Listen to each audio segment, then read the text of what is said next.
what that is. He neglected to include into his book those near-death That's experiences interesting. that actually had a completely different context that I've read about extensively. Where it's not, I've read that thing that Well, he was selecting the ones that were statistically within what he was studying, though. The norm Which is was Yeah. experiencing emptiness. Yeah, he selected He was the trying to experiences correlate those. So he and removed that, the variable of people having like deeply like religious sounding experiences. He removed them as a variable in order to study them from like a base. right. But then you could And also so- say that the deeply religious experience or whatever they had would be based on their already understanding, or should I say knowledgeable understanding or knowledge base, right? So that goes into what you were saying anyway, Meme. Like, like me or you to have a near-death experience, or this other guy, right? Would be like for us to sort of like, let's say, see Jesus, right? Would that be out of the norm? Like, well, that's within the side of the thoughts, in the realm of the thoughts that we have on that day, right? Potentially. So, obviously, if our cognitive function wasn't there, it would be emptiness, maybe. Right? But the idea of consciousness being separate from the brain itself is one that is being looked into a lot, right? I've got a friend who's a neurologist. She's very good. Well, she's quite a respected neurologist in my country, anyway. And I've had this conversation with her and was talking about how there's an instance now nearly recorded of every individual part of the brain being destroyed where someone is still conscious. As in, they can have fucking conversations, they can string sentences together. Like people that have literally had the whole left side of their brain shot out, the whole right side of their brain shot out. People Like like the- half the brain, just walking around talking, everything is great. Like what? Yeah, That's this is what I crazy. mean. It's like there's a circumstance now. Joe Biden. Well, but It really doesn't surprise me that there are people walking around with half a brain. Because yeah. I've met a lot of them. people I They speak vote to Democrat. act like they only have half a brain anyway, so what's the difference? Which is funny because the guy with actually had a half a brain sounded really smart. Yeah, he did actually. Was that black guy? Chocolate. Was that He kept black the good guy? half. The one I saw I think he was like a Hispanic dude or something like that. It's been a while. Oh since I yeah, saw that, Stephen but- Hawking. I like the way Crack uses is that the black guy as the identifier, because there's only one black guy, so it's really handy. You know that black guy that one time? We all know who that Neil is. deGrasse? Is that It's a Well, conspiracy. no, listen, wait there. There's only one Well, of no, them, so because- it's fine. It has to be that dude. Well, no, because I've only ever seen a few examples of people with half their head blown off. That's what we're talking about, right? And Yeah. one I know. of them was black. I'm So just- fuck Yeah. you. Well, I felt really fucking racist for a moment because Chocolate's black. All right, I felt convicted. Oh, do you know him? Chocolate, do you know him? Because you're black. Wait, you wait must there, know wait him, there. right? Wait there. Wait there. Chocolate black. I had no idea. You mean the District You're 9 black. movie? Is that what we're talking about? Do you know him because you're black? Yeah. Yeah, he's black. Surely you know this guy. Exactly. Hey, man, You know each other? That's literally what I was doing. Yeah. Hey, guys, I say wait. I say wait there. Because we're both black. Man, how could you possibly? All right. You know the square footage of the United States? Just before I clear the floor for Oh, I Lulu. hear a lady. Yeah. Whoa. Yeah, I say, wait there, guys. I say, wait there. I say, wait there. Wait there. I say, wait there, so that I don't have to say, shut up. Yeah. It's Hi, more like, Lulu. wait there. It's not like wait there. Hello. You don't. Hi, Lulu. We've been expecting you. What's your name today? I have to check her name every day. Like, what the hell? That's a funny thing to ask people. Like, what's your name today? Yeah. Well, there's context to that. Yep. What is it anyway? Let's have a look. Yeah, what is your name today? No, there's context. Yes, Nice. it's incense. I have to try to make it civil for ladies' night, okay? So, All right. We'll shut up now. appreciate it. Have at it. Enjoy. Thank you. Please stay and enjoy the show. Welcome to the like the manyth episode of Ladies Night. I really don't know what number we're on, but I think next week is going to be the year anniversary, so please join us then. Nice. And yep. Wow. Very nice. What's up, Lulu? How you doing today? I'm good. Hi. Wait, who said that? Sir Vagabond. Oh, hi. Hello. What's up? I don't Welcome. think I've ever spoken to you before. Hey. No, I don't think I have. I've been missing out here in this world. Yeah, Lulu's great. Is the Yeah, X chromosomes allowed to speak or no? Lulu, you want to be No, our the children? X, Talk about it. yes. I need a flat-earthed girl in my life. Oh, I don't think this is the time. That game, bro. I sincerely apologize. I That got was it. so unromantic.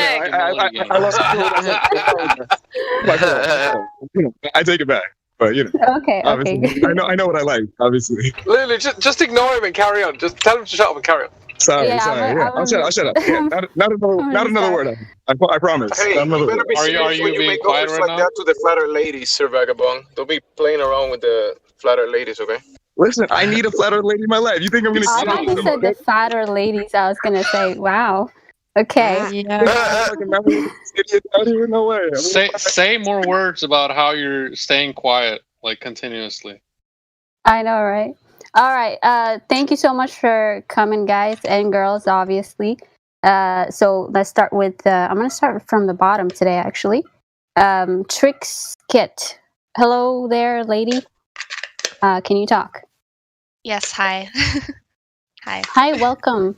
I think this is your first ladies' night attending. I want to say. Yeah, this is my first one. I joined the server, I think, on Wednesday, so I'm kind of new here. Awesome. Well, we are glad to have you here. If you have any questions, I think if I remember, you might be. Actually, never mind. It says on the fence. No, it doesn't. Globe Skeptic. Awesome. We'll try to have a conversation with you in a minute. I just want Okay. to say hello to the other ladies here. Truth, what's up? Hey. Hey, welcome. Yeah, I jumped up into VC to kind of get a heads up on what type of individuals we had on our way in. But I had an interesting one. But he's got to go have his dinner right quick before he hops in, so maybe he'll join us. Okay, yeah, I hope so. We need to have some interesting, hopefully not trolly people today. He just seemed really set in his understanding, and then after a few minutes, it's like he realized that he at least did take accountability for that and admitted that he was being just a little bit closed-minded and dishonest in his conversation, that he did need to be more open-minded. So maybe after he eats dinner and comes back, it'll be a good conversation. We'll see. Yeah, I hope so too. Yeah, if you see him in here, just let us know.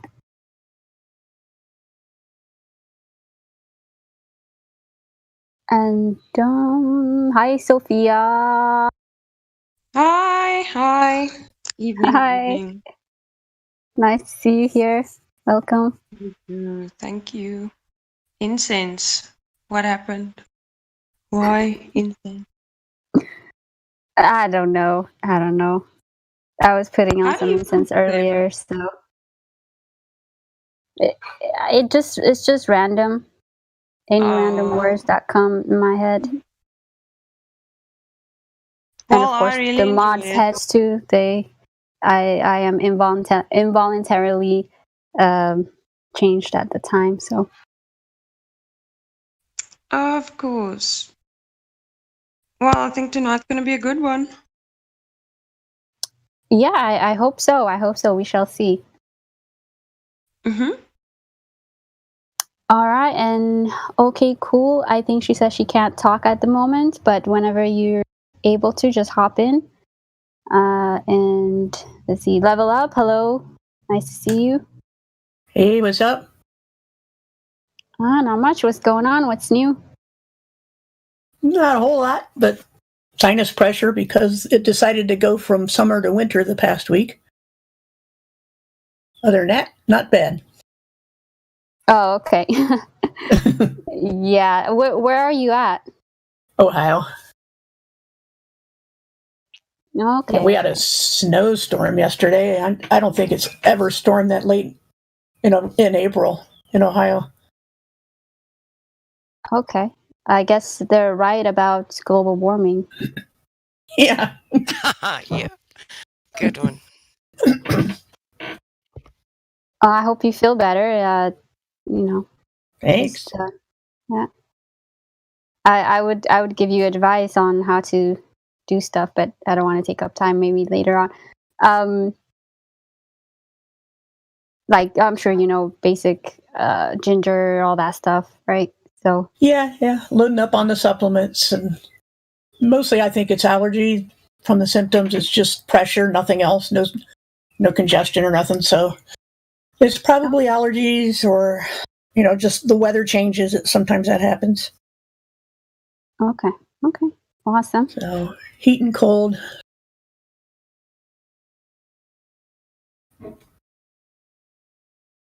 Yeah, if you have one of those, what are they called? The little misty thingies. Nebulizer. Yeah. Yeah, I have one. Okay. Yeah. Okay. Awesome. So who else is here? I think that's all of us for now. Kai's gonna join us later on. All right, let's get started. Anybody wanna start with anything? I think we should start with Triscuit. Oh yeah, that's right. Go ahead, Sophia. Oh, it's Triscuit. You can talk? Yeah, I'm here. What's up? So you've been here for a couple of days. Maybe you can just tell us a little bit about yourself. You say you're a skeptic. So why are you a skeptic? Yeah, so I got into Flat Earth because I was super into conspiracy theories, and that was one of the ones that I came across. I looked into it first about like 2 years ago, and just kind of off and on, like not really dedicated, but as of late, I've been getting more and more into it, and I've just kind of realized that some things on the globe model don't really make sense to me. Maybe that's because I'm not educated enough. I'm not sure, but because I feel like I'm a little uneducated, I'm not quite ready to be like, oh, 100% the Earth is flat. Like I want to learn more about both sides, be able to argue for both sides before I make a decision on which one I think is more correct. Okay, So, yeah. so which are the parts that you're unsure about? Well, I'm not very good at math. So like, I can talk to one person who says, here's the formula for how we know the curvature of the Earth, and I'll do it, and it makes sense. And then I'll come in here, and I'll do the math for the other side, and it also makes sense. And that's where I'm just kind of like, oh no, I'm clearly like, I need to learn more about both things, and also I still get hung up on some stuff like gravity. I don't. I mean, I understand relative density, but I'm having issues still working out like how heavy things go down. Like I get that heavy things go down because of density, but what's to stop them from going up if there's no reason to go in a certain direction, kind of thing. So yeah, sorry if that's confusing. Well, what would stop them from going up would be the density. Right, but okay, so it makes sense like with relative density, it makes sense that things that are not the same density are going to be in different places, but what determines without like the presence of something saying heavy objects go down, like gravity, what determines the direction with density? Because the model that you guys post, it's like the density thing where it shows like all the different liquids with like the different stuff inside of it. I'm sure like the rainbow looking thing, we're all familiar with that, right?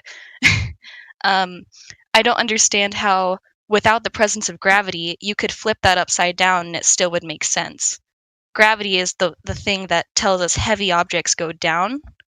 And so I just don't see, like, a lot of you guys say gravity doesn't exist, where I think gravity could exist on a flat Earth because it would determine the direction that heavy objects have. That heavy objects have a bias towards going down instead of up, and that would explain that. So, yeah.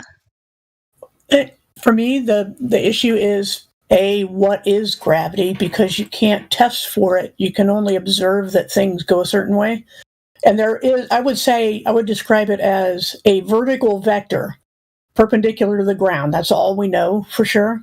And people can speculate all they want about why things in the sky move the way they do. But the point is that all we can say is some things go up, some things go down.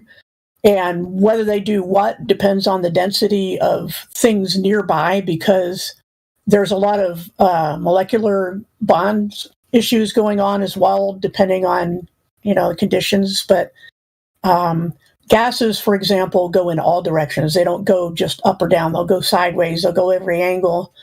So we can't really say it's everything, but most things, and we don't know why. Nobody knows why. Okay, so as far as that picture of the different densities goes, yeah, there's a vertical vector, but that's all we know, and we don't know what's causing it. Mm-hmm. And I guess the other thing is, like, I don't like being nitpicky, like, whether gravity is a force or not. I don't really care if it's a force or not.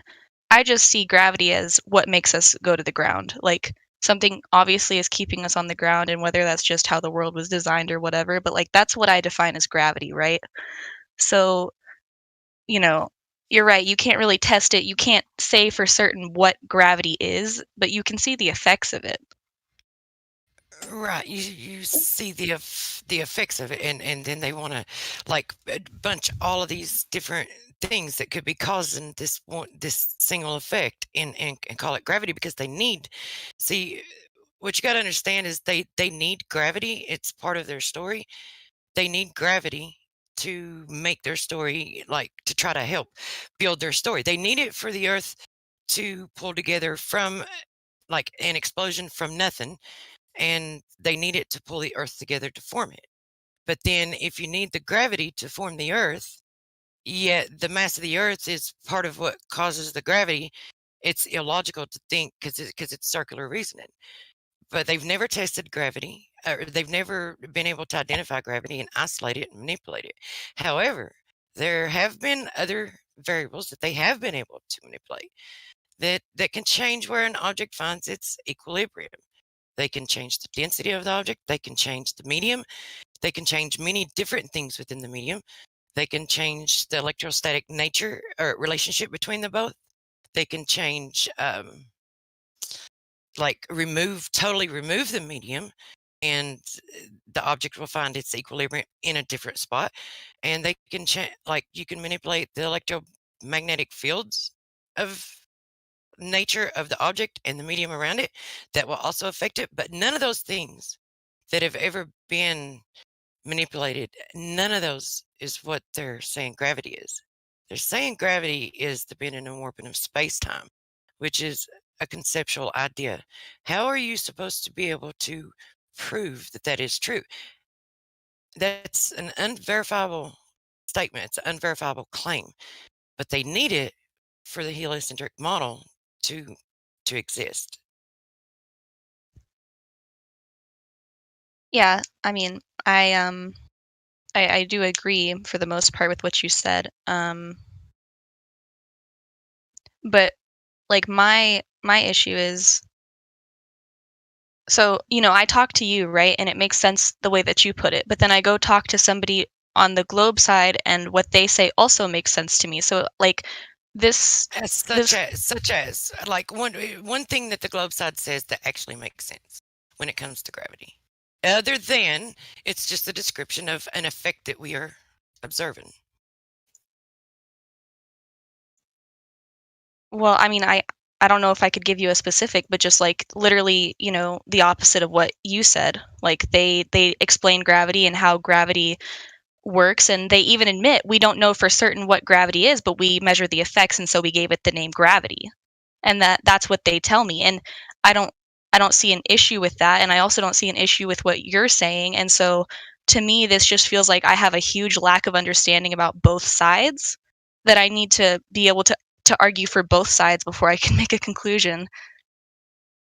Well, we could change the name of it, couldn't we? Go ahead.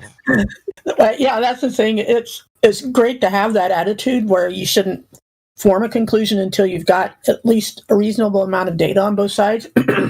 Sorry.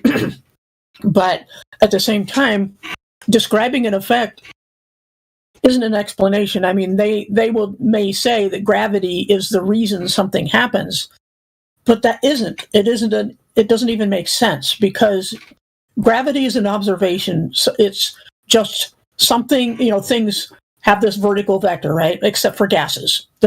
For whatever reason, they don't follow that. But for most things, as a general rule, there's some vertical vector.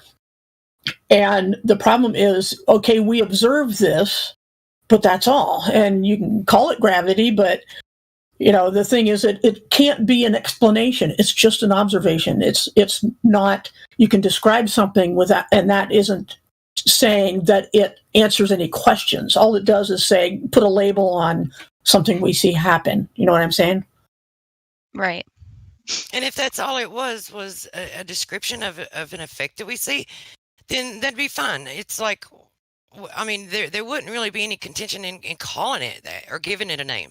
I mean, we could call it just, the state of equilibrium, or we could just make up anything, but that's not all they're saying it is. Right there, they're tying it into the Big Bang. That's the only way that it could exist. They're tying it, and they're actually claiming and giving it, like saying that it is something that is not verifiable. So that's dishonest. Wouldn't you agree? Yeah, I mean, I have issues with the Big Bang period, so I don't disagree with you there.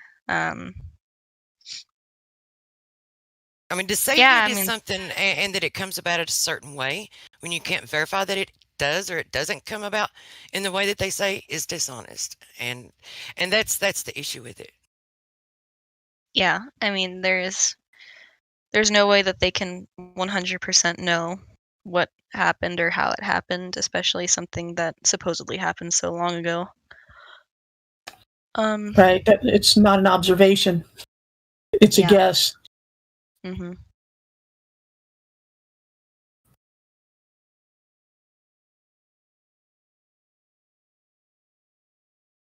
But I posted a video where they actually manipulated the medium, and then I'll post another video where they manipulate the electrostatic nature. And I don't know. I'm sure that you've seen. Well, I shouldn't assume it, but maybe you have seen the videos where they have copper and magnetism, and then they can use like frequency, just different things when they're working with different objects, and it can alter where it finds its equilibrium. It actually changes the way it behaves. But I'll post the one about electro where they alter the electrostatics of it. And then this one, that right there in and of itself are two variables.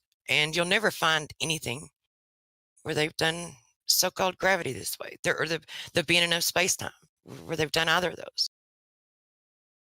But, I think probably the most accurate thing anybody can say is that physics in general notices or observes that things happen in the universe because there are differences. Okay, what the universe tends to do, which is we're getting into the law of entropy, is to run down and find equilibrium, meaning nothing can happen. They call that heat death, and they expect that someday the universe will run out of energy unless they make up multiverses, which is just goalpost moving. But the observation is that things are running down, and that if we just observe that, we can say that what nature wants, for whatever reason and however it happens, what nature wants is for there not to be differences. because, heat moves to cold and, other thing, the way electricity flows. It's all nature trying to put things into a place of balance. And if people want to call that gravity, fine. But I think because the term has become so loaded, it's something we avoid. But at the same time, disequilibrium is why anything can happen, such as potential energy. Like you have potential kinetic energy where you raise something up that's heavier than air or whatever the medium, and then you let it go. I mean, while you're holding it up, it has potential energy. That's a difference, right? And it goes to the floor when you let go because it's trying to find equilibrium with its surroundings. Again, is an explanation or a description. It's not an explanation. It's just something we observe. And I don't know really what to call that other than nature hates disequilibrium. Right. I see what you're saying. And not to mention the way they describe it and what they claim that it is and how it comes about and how it functions and everything. It doesn't matter, even though they cannot identify it and they've never manipulated it and they've never verified it to be what they claim it is. It still requires the Earth to be spherical and exist in this vacuum of space within the heliocentric model. The way they describe it, it calls for it to be that way. So if we measure, knowing that they've never manipulated it, and then measuring the Earth and finding that there is no curvature, there is no measurable movement, it's kind of like it can't be. It's impossible for it to be. It's just a story. So there is no curvature of the Earth. Have you seen any measurements of any curvature, or have you known of anybody ever establishing any measurements of any curvature in the past when they first started presenting this heliocentric model to us? Like any time since they've started presenting it to us up until now, do you know if anyone has ever measured any curvature of the Earth anywhere ever? Supposedly, I think his name is Eratosthenes. He was able to measure the Earth with very precise accuracy to what scientists what scientists say today. And that was like in the BC era. So that's one example I can think of that I've heard of. But did he do a measurement? Yeah, he did a measurement using the sun shadows. I could look it up. You just asked if I've heard of it. I'm not saying I believe it, but I'm just saying I have heard of it. Yeah, if you're aware of an actual measurement. But would that be a measurement or would that just be an observation? Yeah, it would be an observation that he did math with. Right, and essentially. then you apply calculations, and within those calculations, wouldn't you agree that there's a lot of presuppositions included in with that? Like you would have to presuppose the distance of the sun, the size of the sun, and the shape of the Earth. Like there's 3 at least minimum, and I think there may be even another presupposition in it. But you have to assume those things before you even go into it. Plus, you'd also have to rule out any other explanation for the shadows, and I don't know how to do the meme thing in the chat, but there's a picture that they post often where it has just sticks on a flat table and a light at a certain angle, and the sticks have different length shadows. That's just intuitive to me anyway, but the thing is that shadows and sticks or shadows sunlight going down a well doesn't prove anything about the shape of the Earth because, like she said, you have to know either the distance or the size of the sun so you can triangulate its position, which you can't do because we don't know. We have 2 unknown variables. We don't know size or distance. And that we can't say that this cannot be done some other way, on whether their shape or a smaller, closer sun or some other explanation, So, and plus, when you go back that many thousands of years and say that the guy accurately measured something along with a friend in a distant place, that's really stretching credulity, in my opinion. But the way they describe it, it's not even, it's just an observation that they just slap on calculations to that include a lot of presuppositions. So you can get the same effect on a flat and level surface with a smaller local sun. You can do this, you can test this in your bedroom with a larger light, and then, well, you can test this in many different ways, I'm sure, but you can get the same effect with a small local sun across the flat surface. If it's moving overhead, you would still get the same effect. So do you understand how it's not an actual measurement? Yeah, I mean, I can see that it's just an observation, and then he, tried to make some math out of shadows. I get that. Yeah. So if we really wanted to know, how the Earth measured, if it was curved anywhere, we would just measure it, right? Instead of using sticks and shadows, we would, because we have the technology to do it now, that we can use lasers and such and actually measure the Earth. So if we measure the Earth over and over, like over hundreds of times, and never find any curvature anywhere, then what would it be? Because I'm getting ready to share with you some measurements that have been done, have been performed. Have you seen any of them? Yeah, I've seen the picture with the two oil rigs. I can't remember what it's called, but where the The Black horizon Swan. doesn't. Yeah, that one. Yeah. Okay, Um, well, the reason they call it, do you understand why they call it the Black Swan? No, I forgot.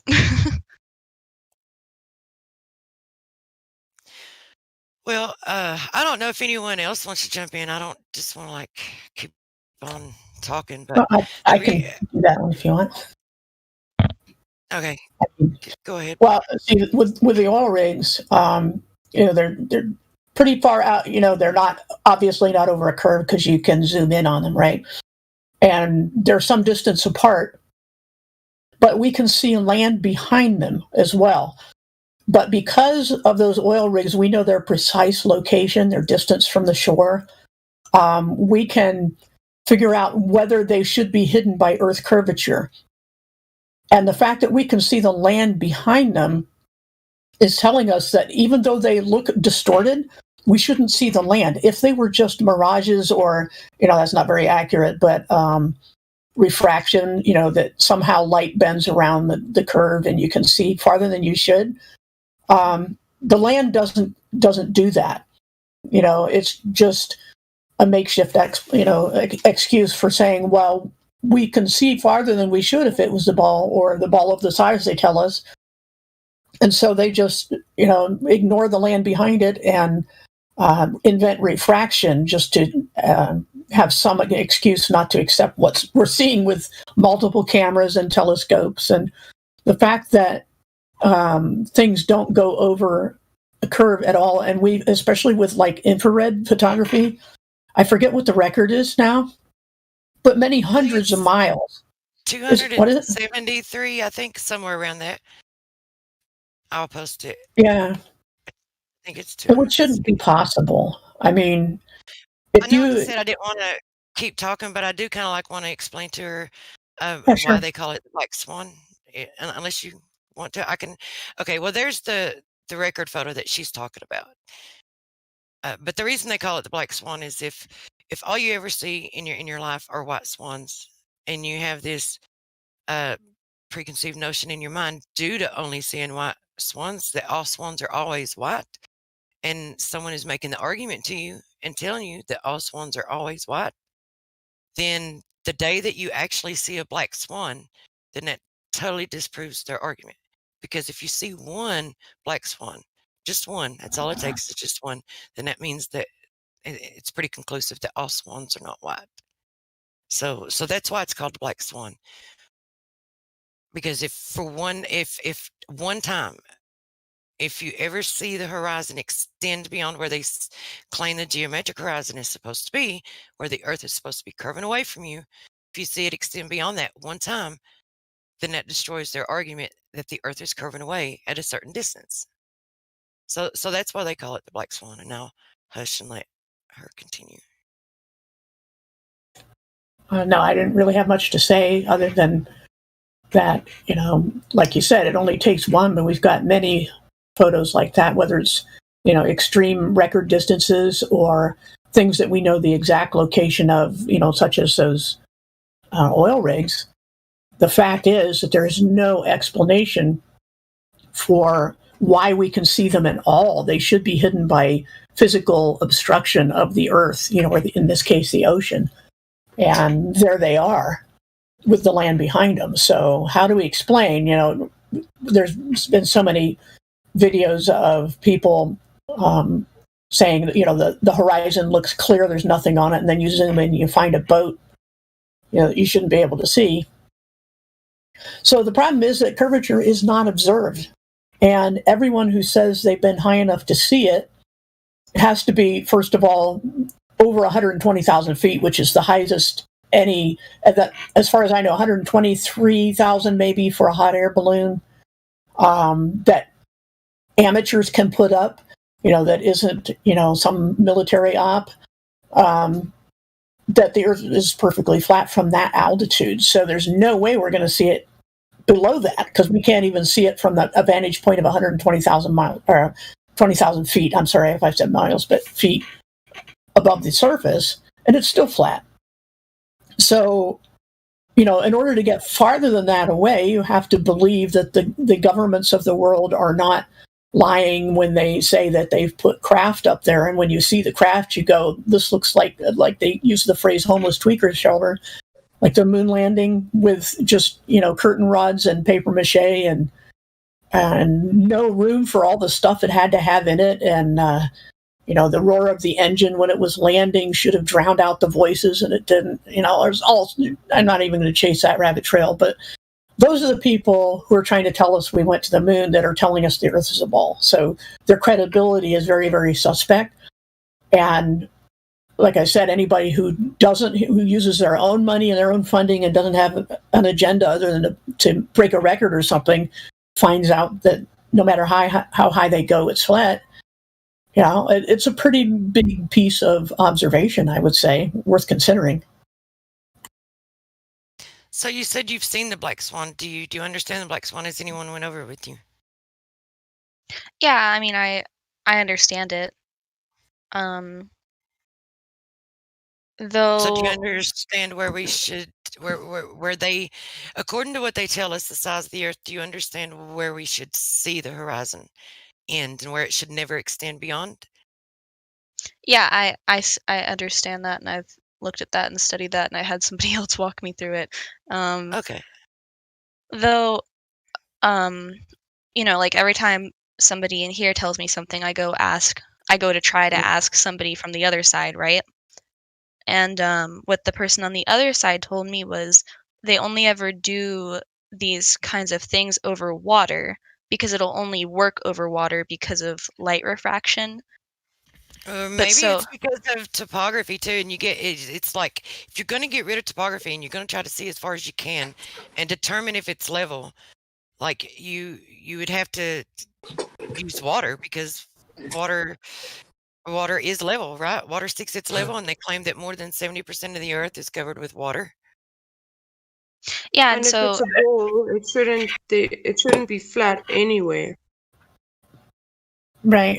The thing is that refraction can't even account for that extreme distance, because in order to refract around the surface of the ball, you have to have just knowing the physics of light, which you can do, on a smaller scale, of course, with lenses.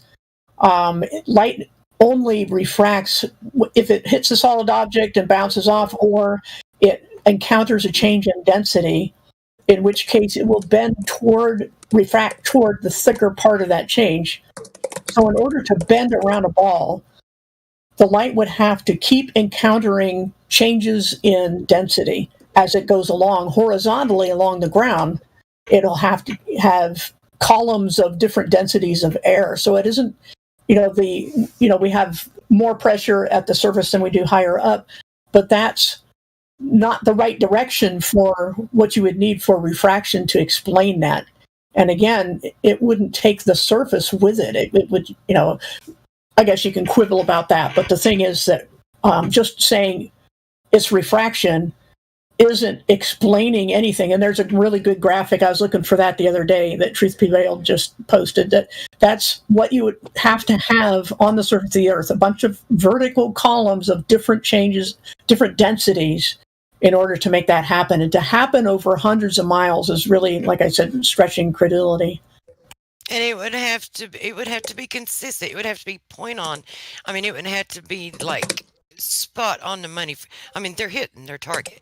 And when you ask the other side this and they claim refraction, because they come in here and they try to say refraction, but they never will tell you what kind of refraction. Ask them what kind of refraction are they invoking, and then look at what type of, like, whatever type they claim.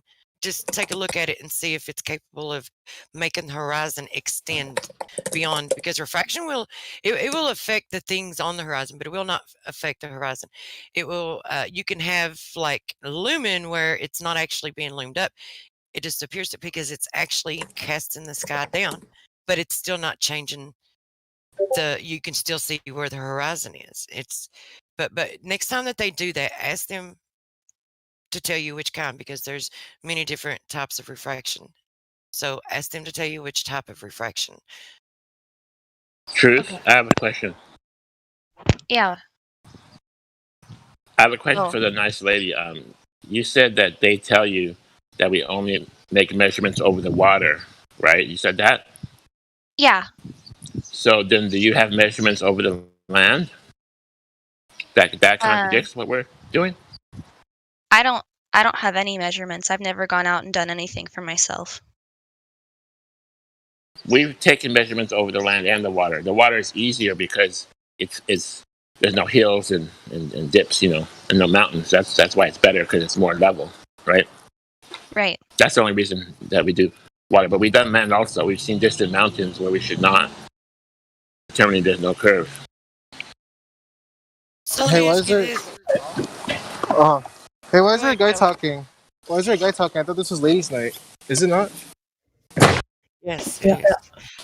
I would just want to add real quick before I forget about refraction, is that especially over these great distances, there should be a lot more distortion, and it should be inverted. Actually, when you look at the optics and how they explain various mirages and things, it should be, if it's being refracted that much, it should be flipping upside down and maybe right side up again, because that's just how light works.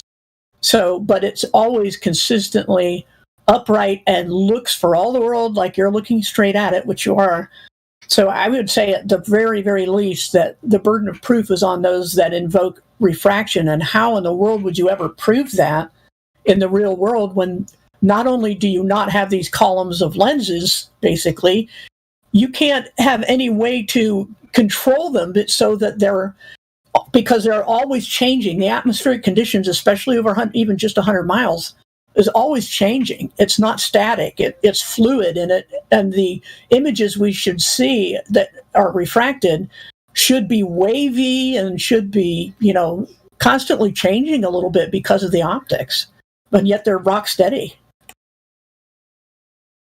Yeah, and it requires two mediums for light to refract, and the refractive index will not account for the amount of curvature that is supposed to be in the majority of these observations and measurements. So let me ask you this: do you think it's possible, knowing how water behaves, knowing that it seeks its level, it takes the shape of the container that it's in, and when left undisturbed, it seeks its level? So we know that the surface of water everywhere is level. Do you think it's possible that the Earth is allegedly more than 70% water and exists on a spinning ball without it curving anywhere? If water's sticking its level and it's flat and level, is that possible on a sphere that's supposed to be allegedly more than 70% water.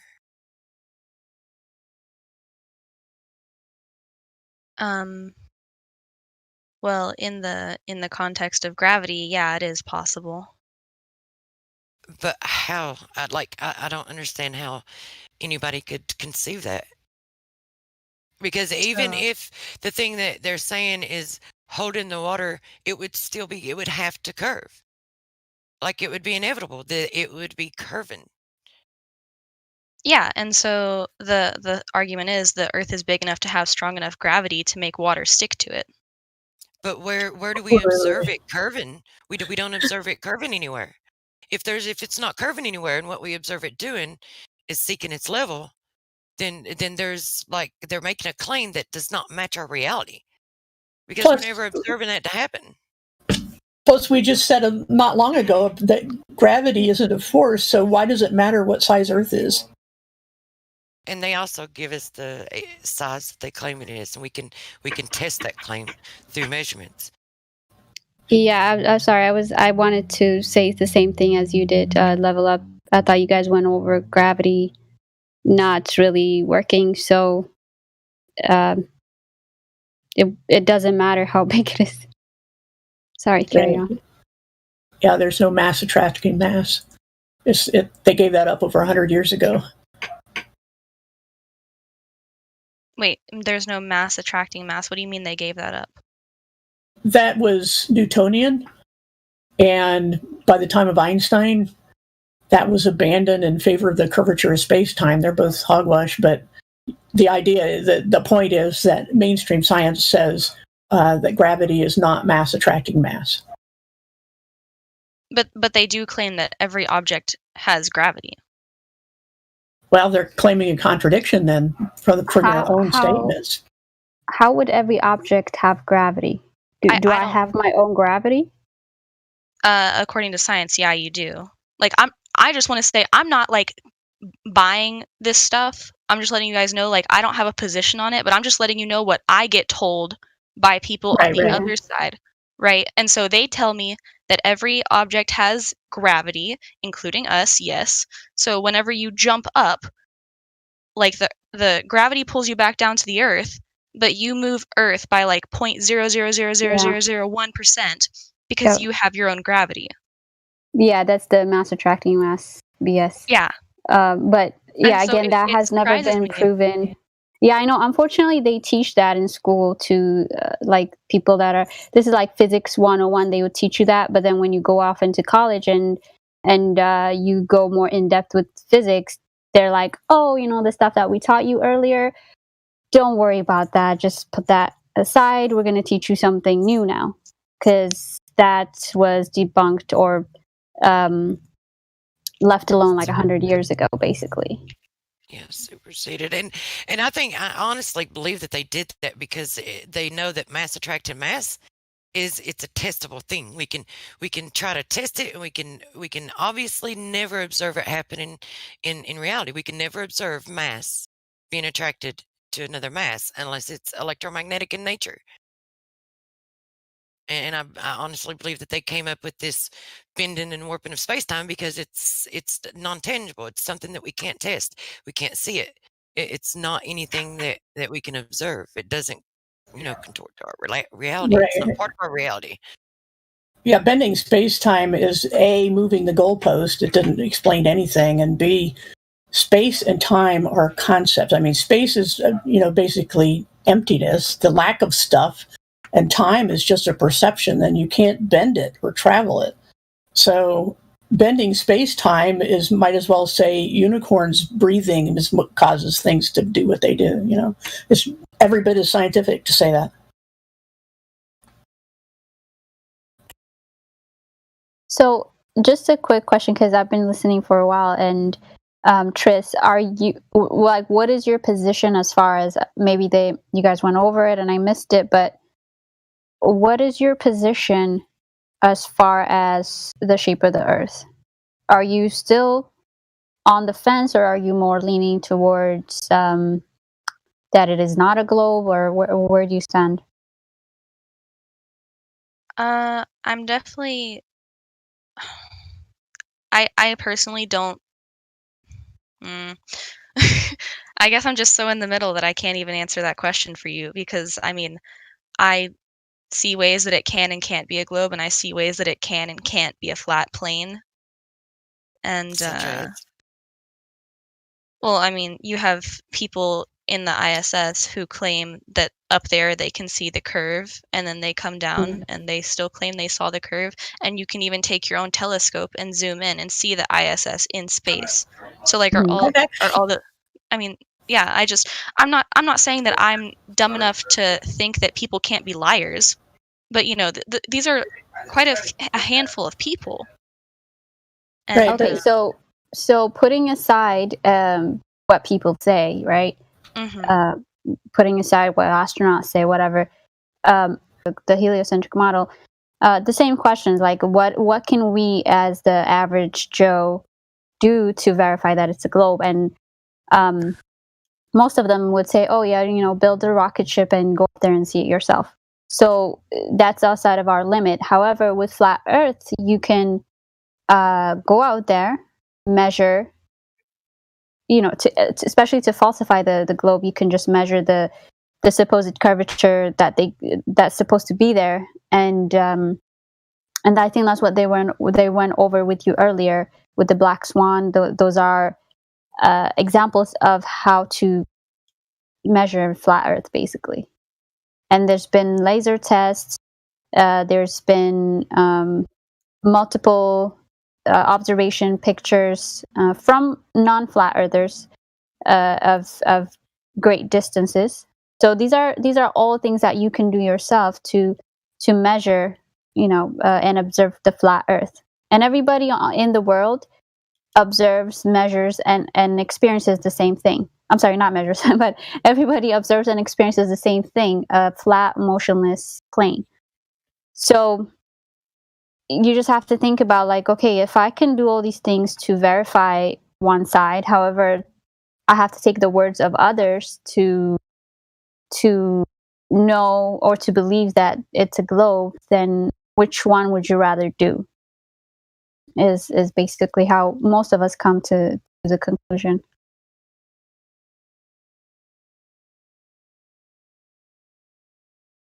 And I just, Well, that's all I wanted to say.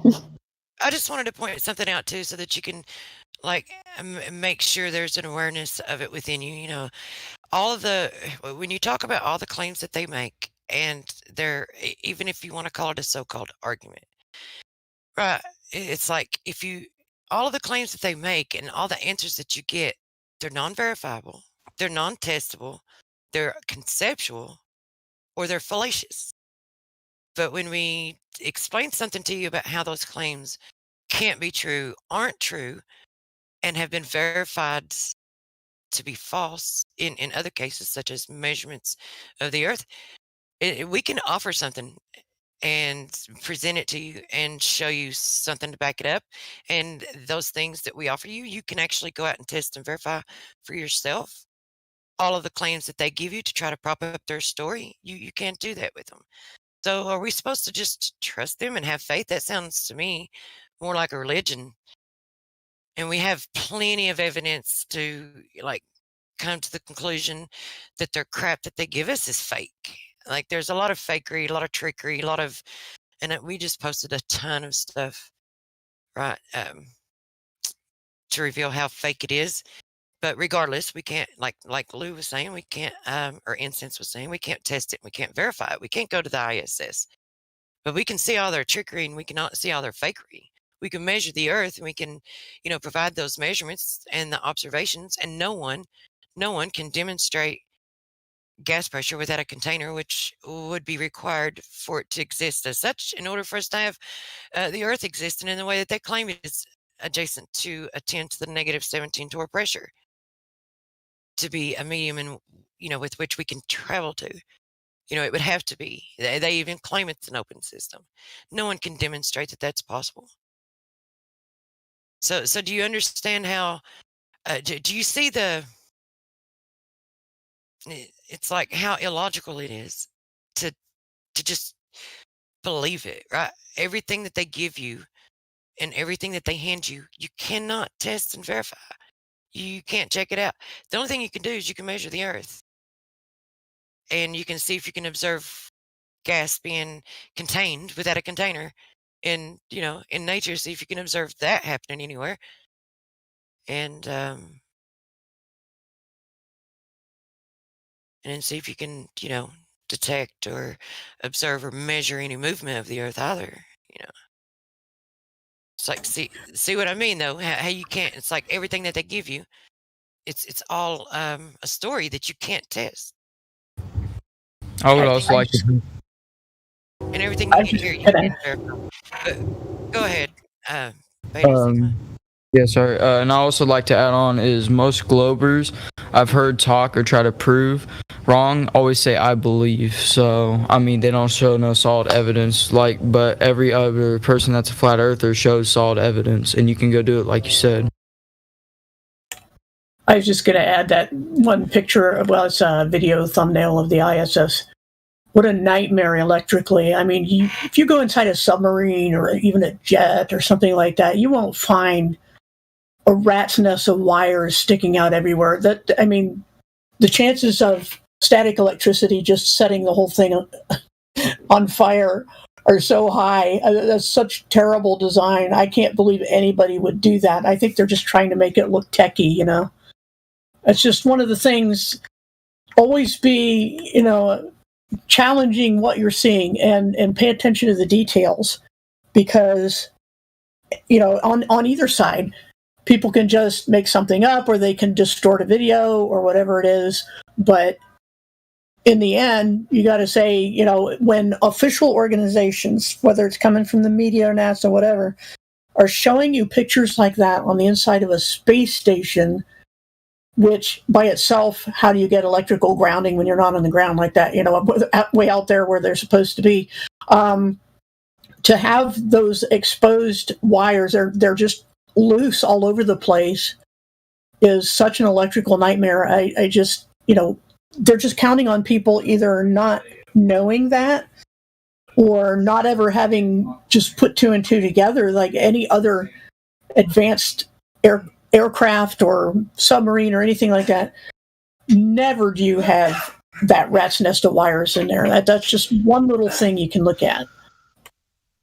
Well, or they're selectively choosing, like they know the lies, they know the truth, and they're selecting the lie, right? Giving the benefit of the doubt here, though, if you that's the dark truth, is that the boomers actually, a lot of the boomers understood the lies and the deception of the moon landing and all that followed from that, but they understood that, well, in order to maintain my loans and receive my usury, I have to play along.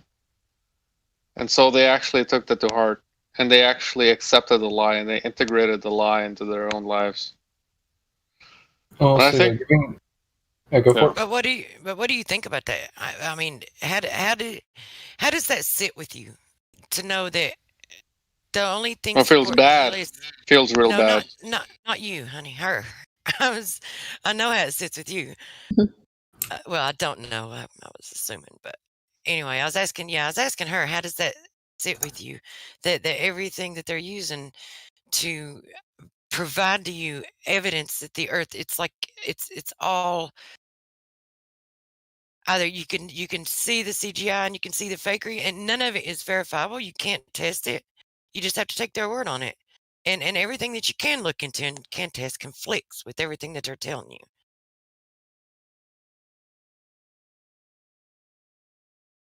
At the end of the day, what conclusion can you come to?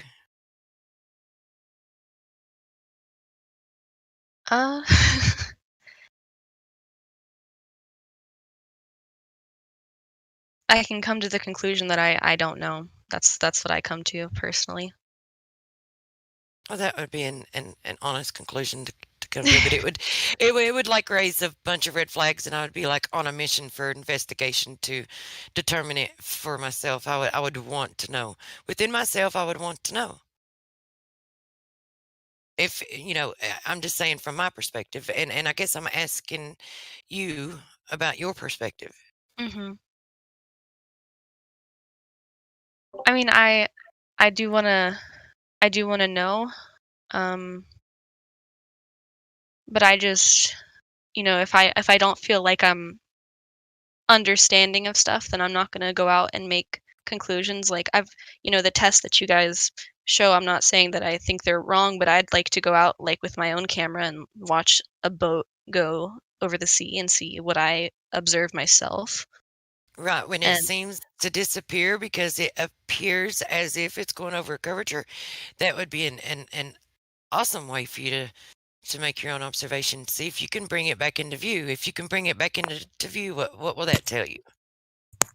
yeah, because I mean, I've seen your videos where you zoom in and then you zoom all the way out and the boat supposedly looks like it's gone, but you could zoom back into it. But I've also seen videos by other people who zoom all the way in to a boat and it's at the point where you can't see it because it's too far away, but if you zoom in with your camera you could still see it, and it does, like in those videos, disappear from the top or from the bottom to the top. And so I just need to go out there and see for myself like which one I observe, because I've been shown both, so it's it's a little confusing. Right, and and the reason it would be from bottom that's due to angular resolution, which you can also look into that. I'll try to find Life is Short's video that has. Have you been told about the additional information that's at the bottom of the server? Yeah, all the chats and Okay. stuff, I've looked through those.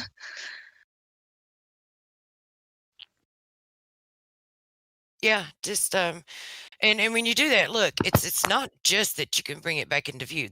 Okay, keep in mind that dependent upon what the distance is of the boat, if there's any way that you could determine that, if there were any type of like landmarkers or like something that you could use to establish to you the distance of it, it's not just that you can bring it back into view, but it's also the amount of curvature that is alleged to need to exist for the Earth to be the sphere that they tell us it is. It's like that would be another thing to keep in mind when you do those observations. I will tell you that believe that stuff exists. I know a lot of like whatever cruise liners or big ships like that are required to actually document where they are. So you would be able to potentially pull that up. I don't know if that's accessible to everybody though, or if you need it's privileged information. Well, I would question whether or not boats really disappear from bottom up if they were to go over the curvature of the Earth. I don't think that's the case. Would boats disappear from the bottom up if they went over the curvature of the Earth? Well, I'm with you on that. I kind of don't think that they would, to be honest. I think they would start tilting away, and that you would just see like a skimming of one side, and the top would start tilting down, and you would actually start seeing more of the bottom, I think. But that's Yeah, it would have that effect rather than bottom up, just straight up. But we do have a few new people that jumped in. If you guys want to talk to them, yeah, nothing ever tilts away. Even- Everything remains. even the buildings, from like the Chicago buildings, none of them tilt at all. So Those suckers should have been leaning. mhm. Any of you new people that jumped? Oh, sorry, Trick. Oh, I just wanted to say thank you guys, and I have to go now, but I always appreciate talking to you guys, and I hope I don't come across as like disrespectful or willfully ignorant, because that's not what I mean to do. No, you you come actually. across. Yeah, as if you're trying to be as honest as you can. But go ahead, Lou. No. She doesn't come across as being troll or anything. You seem like you genuinely want to discuss the topic and understand both sides. So, and that's what we want here. People like that. So you're definitely welcome back anytime. Let us know when you do your observations. Let us know. Yeah. I'd be interested. I don't know if it'll be anytime soon, but if I ever get the chance, I mean, that'd be amazing. I don't really live near a huge body of water to really test it, but yeah, if I ever go on a trip, that'd be fun. I'm actually right next to Baltimore, so I could go out to you know, whatever that dock where they send stuff out, you know, and try to look over. But nice camera too, so might try that at some point. Yeah, and make sure you don't do it just one time, because it does depend on the weather conditions. So try it on different visibility. You know, the clearer it is, the better, obviously. So look at the weather channel and the weather report before you go out there. Yeah, thank you guys. I'll see you guys probably next ladies' night. Yeah, no problem. Have a great one. You too. You can come in anytime, 24/7. You know, anytime during the week you can come in. You don't have to wait till ladies' night. Ladies, I night. know. I feel more comfortable with, you know, the lack of testosterone. Alrighty then. Just make it new. We don't Later, bite. guys. You do sometimes bite. You get very heated. They get passionate. Yeah, let's say it that way. But yeah, you could come in anytime if you want, and obviously on ladies' night as well. She left. Okay, good. Talking to myself. Hi, Sky. Matt, Kai. I keep calling you Sky now. You can call me Sky, Kai. I love your name today. Incense. Thank you. And I don't know if I skipped her earlier. Just Kim. I don't know if you were here or not, or I just didn't see the tag. Hi. I haven't heard you talk before, but hello. Okay. Any of the new people that jumped in, do you have any questions? Yes, I do. If I am okay to ask. Yes, go ahead. Thank you. I don't believe the Earth is flat. Let's just get that out of the way. But I'm curious to know your point of view, in no disrespectful way, of course. So, if you do believe that the Earth is flat, do you not? No, I know. We know it's flat. It's not a belief. Okay. Yeah. So, let's say that you do believe the Earth is flat. No, I just said. Okay.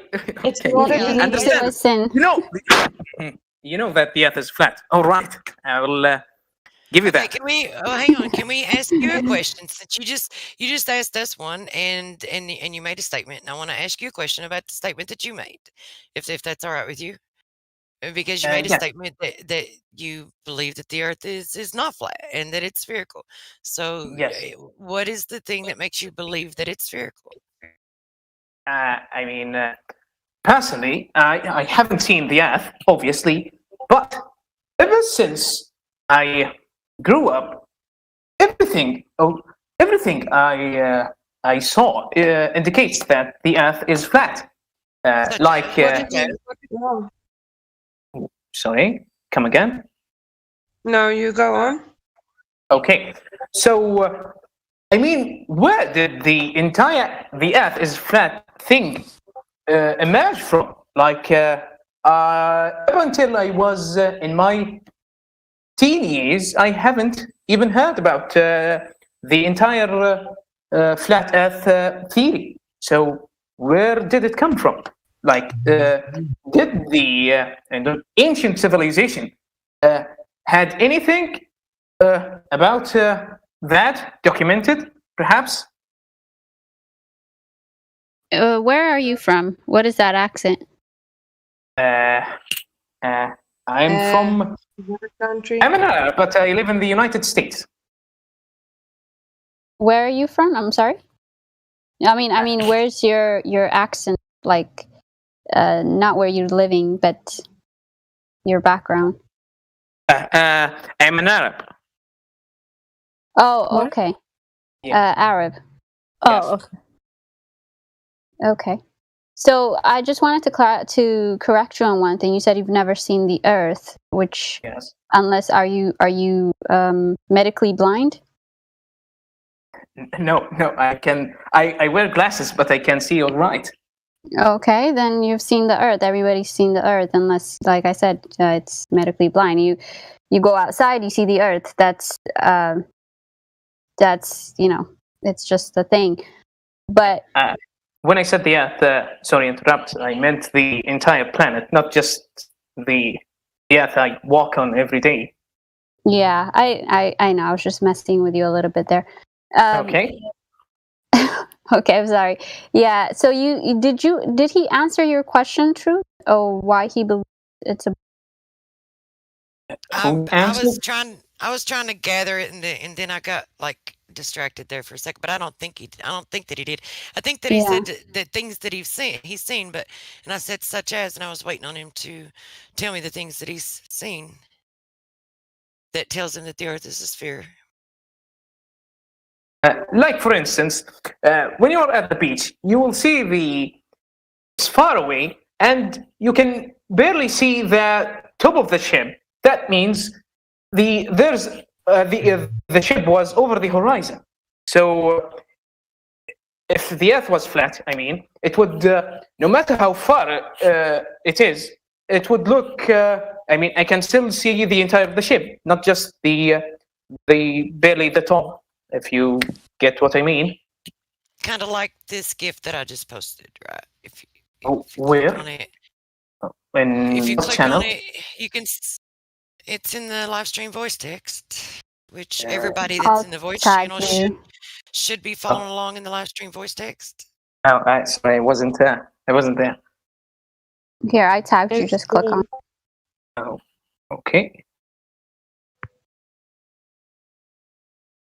Oh, yes, exactly like this. Okay, so if you get like say a P900 or something that has zoom capabilities, and you zoom in on it, and it comes back into view, then what does that tell you? At that point, when it comes back into view, when you think that it's went over some said curvature, and then you take something and you zoom in on it and you bring it back into view, what kind of conclusion do you come to at that point? I didn't understand you, to be honest. And I can see it. I can barely see it. What But if you conclusion zoom can you in make on from it, that? You zoom in with a digital camera to where you just saw a ship go over the horizon, and the ship comes back into view, at least partially. How do you go about explaining that? Oh, well, I don't have a digital camera that is capable of that level of magnifying or zooming in, so I don't know, to be honest. I have never experienced that. Can a camera zoom in and see through a mountain? No, of course. Okay. Can't. Can a camera zoom in and see through a wall? Definitely can't. Okay. So if a boat is disappearing behind a lump of earth curve, how can the camera zoom and see through that? Well, in theory, it shouldn't. Okay. So maybe it's disappearing because it's leaving the limit of your eyesight and not actually going behind anything physical. Maybe. Well, that's one thing. The other thing.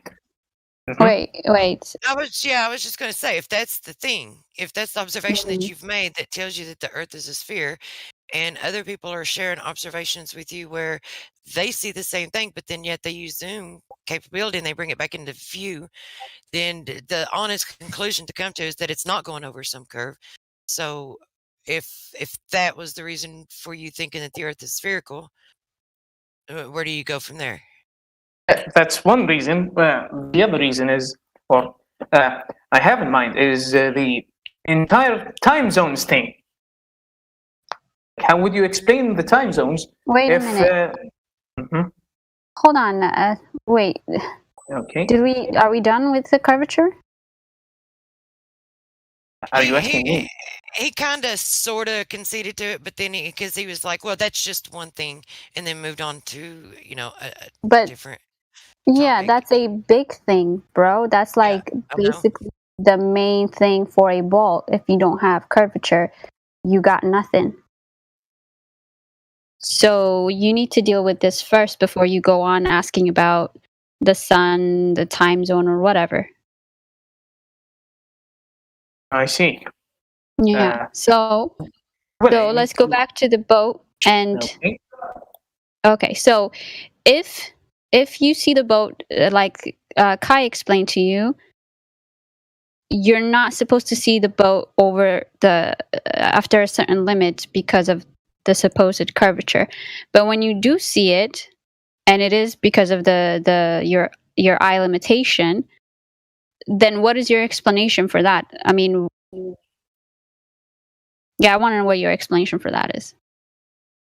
I mean, I don't think like the sea or the ocean where I see it is where the ships sail are or is wide enough to the point where the ship would just completely disappear behind the curvature.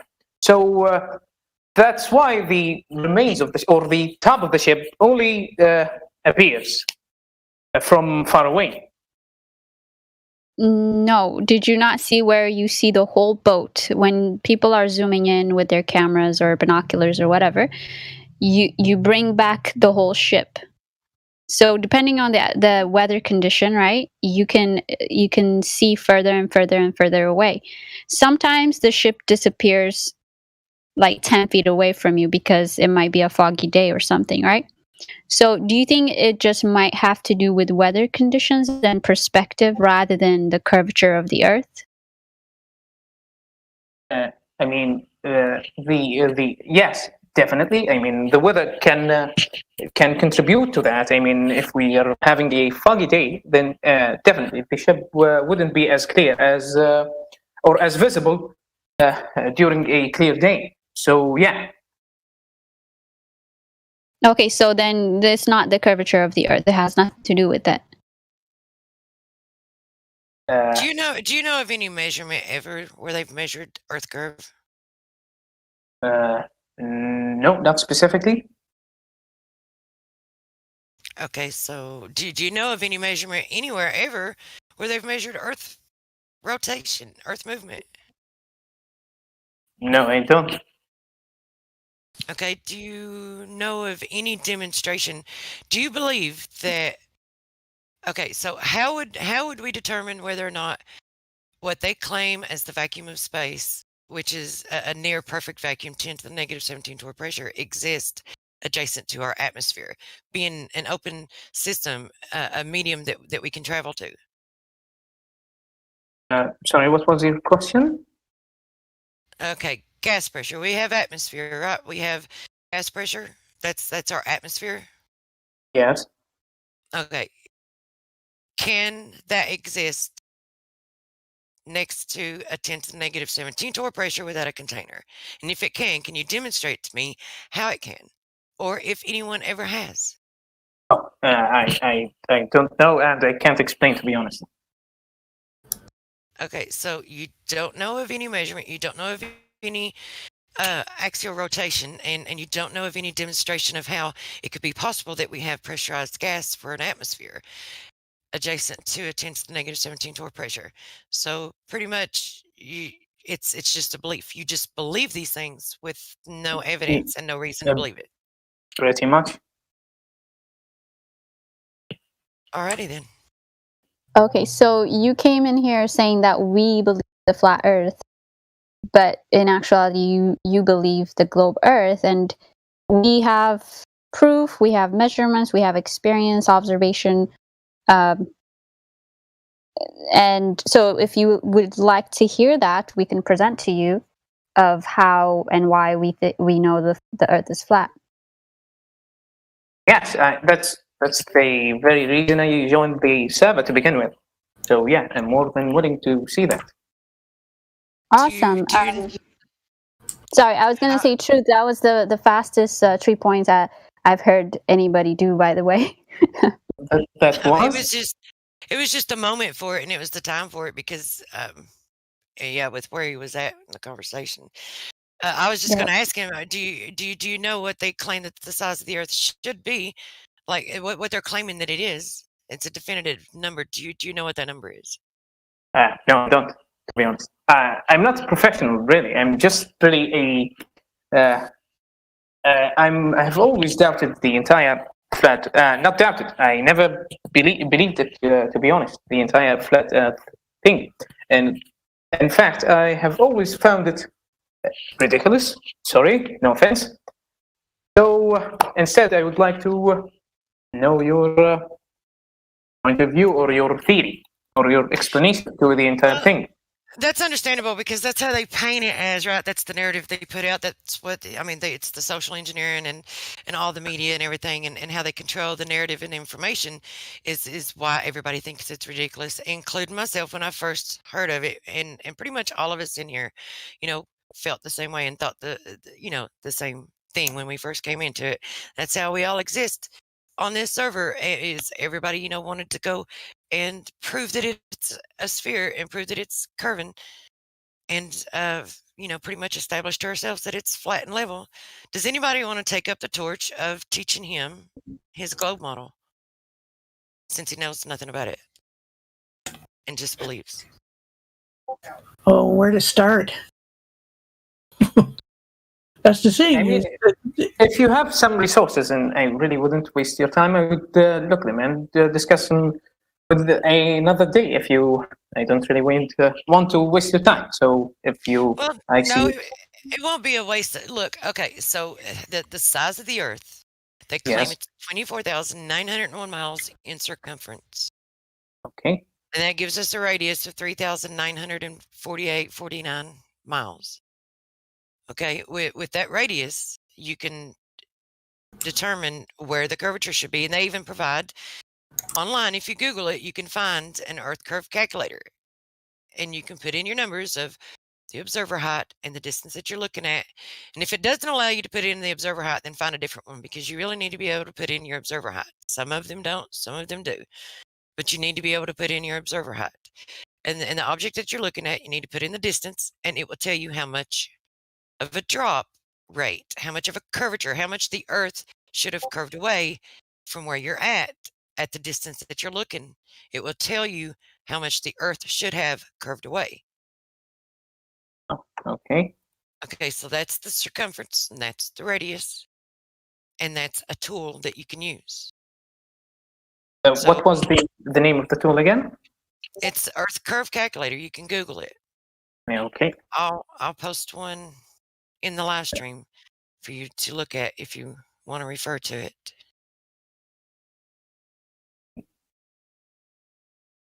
You can click on it, it'll get larger so that you can see the numbers. But does anybody want to, or do you just want me to continue? I can continue I just don't want to hog the mic. I think there's a disconnect. Very good.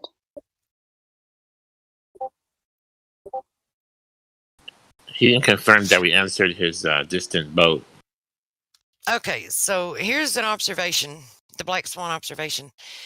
And I don't know how long you've been sitting in the live stream, but I'm just going to go over it again I'm just going to assume that you weren't in here. But the Black Swan argument it's on a principle that it's based on a principle that if all the swans in the world, all the ones you've ever seen have been white, and if someone's trying to argue to you and tell you and convince you that all swans are always white, and then one day you run across the black swan, then that totally discredits and totally disproves their entire argument, because all swans aren't white, because you're actually seeing a black one, right? So that's like the crux of the story. It's based on that logic. So if you look at the picture, the modus tollens, it says, P, then Q. If not Q, therefore not P. So if the Earth is a sphere with a radius of 3,959 miles, which is P, then every horizon distance measure must be no more than 1.225 times square root of the observer height in feet, which is Q. So if you ever observe the horizon extend beyond that point where they say the geometric horizon should be and that the Earth should start curving away, if you ever observe it extend beyond that point, then that means not Q. Or not P. That's the Q. Okay, so it means not P. So pretty much if you ever see the horizon extend beyond that point, then the Earth is not curving. It's definitely not curving where they say it is. And for as far out as you can extend your field of view and as far out as you can measure, it still doesn't curve.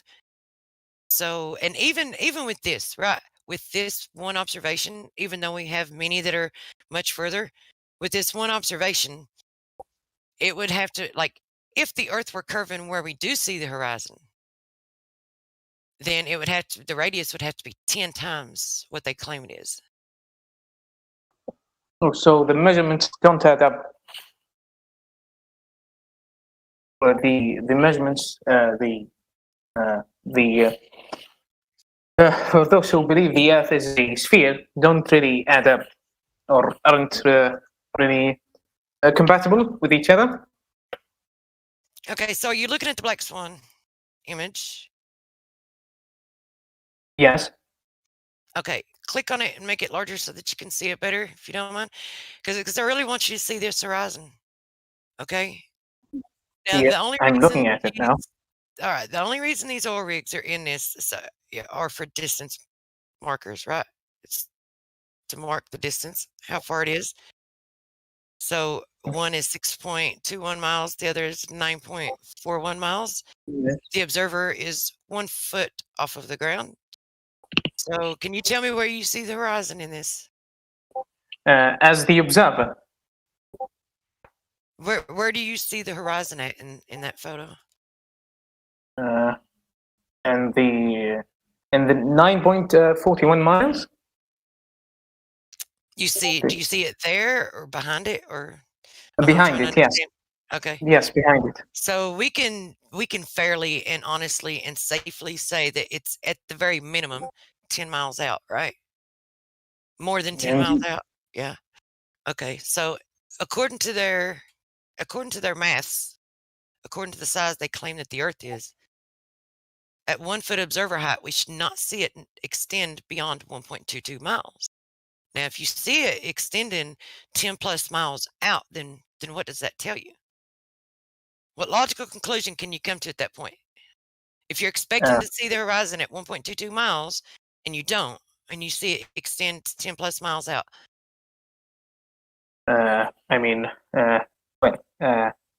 The surface isn't flat, obviously.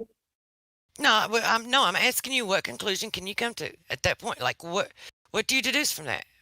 Well, what does that tell you? I don't know, to be honest. Well, what does it tell you about where they claim that the Earth curve is? Where they say the Earth should start curving away from you at? What does it tell you about that particular claim? When you see the horizon extend far beyond 1.22 miles, 10 plus miles out, when you see it extend out that far, what does that tell you about their claim of where the Earth curve should start and should be? Obviously, the measurement are wrong, so the horizon is longer than it should be, according to them.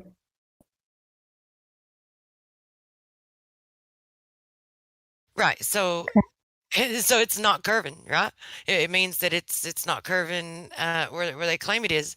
And then if you extend on further out, because there's other photos of the same location where you can actually see the land masses behind it off in the distance when you have a clear enough day. And if I'm not mistaken, I believe that they're 30 some miles out. Someone may correct me. I'm sure they will if I'm wrong. But so it means it's not curving, right? If it's not curving, what's it doing? Flat. There you go. Welcome to Flat Earth. Good job. Do you have some resources like some videos or much of the or many of the screenshots or the GIFs you post here? I can look them up and thoroughly Well, study them. as far as information, you can scroll all the way down to the bottom. There's an area, if you keep scrolling, when you think you're almost there, just keep scrolling. There's an area at the very bottom that's labeled additional information. And you'll find tons of stuff down there. There's also a memes channel here. You can probably find a lot there. And as far as gifts, you just have to catch them when they're tossed up. I don't know if there's like a gift site where you can search. I don't know. I mean, it doesn't have to be GIFs. Even videos or a YouTube channel that discuss the entire thing would be helpful. Yeah, down at the bottom in the additional information. Okay. Yeah, here's one guy. His name is Taboo Conspiracy. He just did a video titled "A Wizard Did It," and it shows compilation of long distance observations that cannot happen on a globe. I see. Pretty good. Yeah. Thank you. I just posted 2 important links that you could grab up just for starters, and then you can look around for the rest of everything in the additional information. Thank you. This will prove helpful. By the way, I did just formulate a little theory, and I'll be interested to go test it. You know how a camera's aperture ends up working? Sorry, are you asking me? No, just like people in the general conversation. I'll just explain it briefly here. If you have a zoom camera, just any zoom camera, any camera with like an actual lens on it, aperture basically controls the amount of light. And for a lot of people, what they'll end up doing is they'll have like I have a Sigma 100 to 400 millimeter lens, very powerful lens, and it's has a aperture that ends up changing. So basically, as you end up zooming in, you get less light, and the aperture ends up changing. But if you have the aperture all the way closed, you are able to get a clearer picture of the entire picture. So aperture ends up narrowing, you're getting less light in, you're also getting a clearer picture. If you were to see a boat go over the horizon, you had a zoom camera and you zoomed in with it, unless you have a very particular type of camera, you would have light narrowing and narrowing until eventually you ended up seeing it come clearer in the picture. Then you'd be able to see either with your eyes or with the camera itself. So this is like a couple $100 project because I have to rent a lens to be able to do this.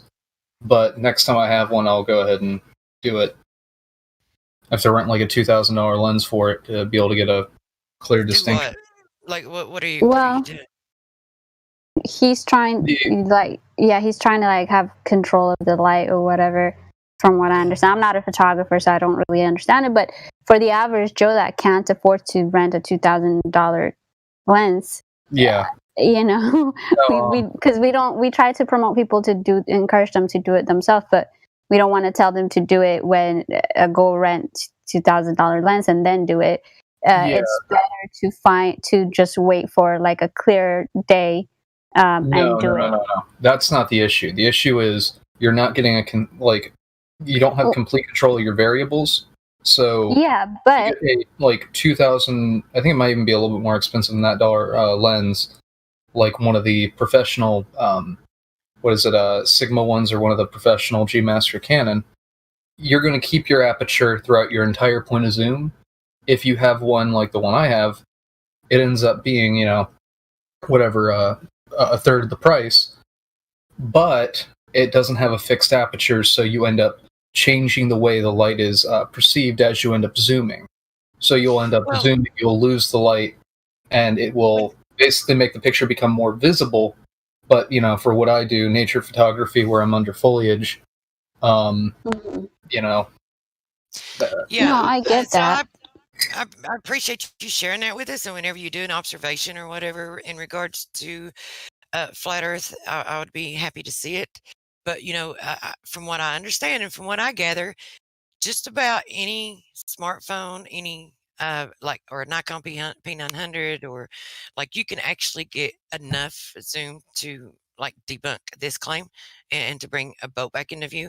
And while we're talking about zoom and things, I also want to point out that because this is another point, I don't know if that other dude is still in here. He's already gone, isn't he? Yeah, he Because left. I actually wanted to point it out for him too, that they claim that the moon is 238,000 miles away. I just think it's very interesting, and I think it's a good point to make, and for people to, have when they're considering these things, to have this in their awareness and just actually logically think about this. That a smartphone, you can take your smartphone, like the average ordinary person can take their smartphone and zoom in on the moon and get pretty good details of the moon. And a Nikon P900 is got it's only an 83 times zoom capability, and you can get you can look you can bring it in so close that it looks like it's right. You can get so much detail and zoom in on it with the Nikon P900, and somewhat so with a smartphone. Does anyone think that is even possible if the moon were 238,000 miles away? Like, what's the furthest that you can zoom in on something here? If you're not looking up at the moon and you're looking at buildings and you're looking at things like far off in the distance, how far do you think that you can actually zoom in and look at something like as far as miles? So do you think it's even possible that you're actually zooming in on something that's 238,000 miles away?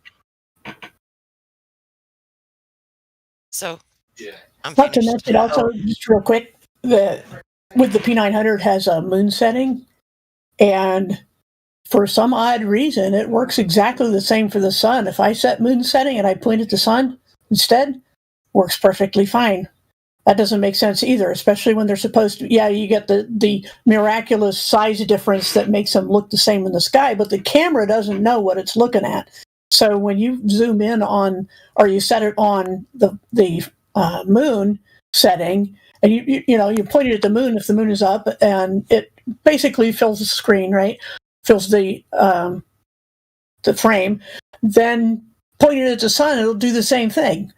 So none of that about f-stops or anything else is really making a huge difference here. The point is, especially if looking on things on the ground, of magnification and the fact that you can't bring things back into view if they're behind curvature.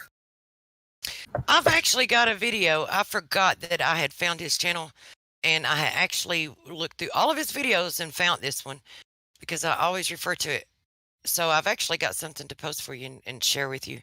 Anyone, I don't know. I guess the guys that I was originally talking to is gone, but this is, for anyone else I'm going to post it in the live stream voice text. Richie from Boston actually did this. He took his Nikon P900 and he zoomed in on buildings and to see how far he could actually zoom in and get detail. And then he did it on the moon. And it's illogical to think that the moon is 238,000 miles away, or even half that. It's illogical to think that it's anywhere other than where it's at. Well, the reasoning would end up being, the atmosphere basically will change the way you end up seeing whatever's at the other end of that. So if you have a thinner atmosphere going up and you're able to look at the moon, that makes sense because we would be at the densest point of the atmosphere. If you were looking at the concentrated, dense atmosphere looking just, out horizontally instead of vertically, it's going to be vastly clearer looking up than it would be looking sideways.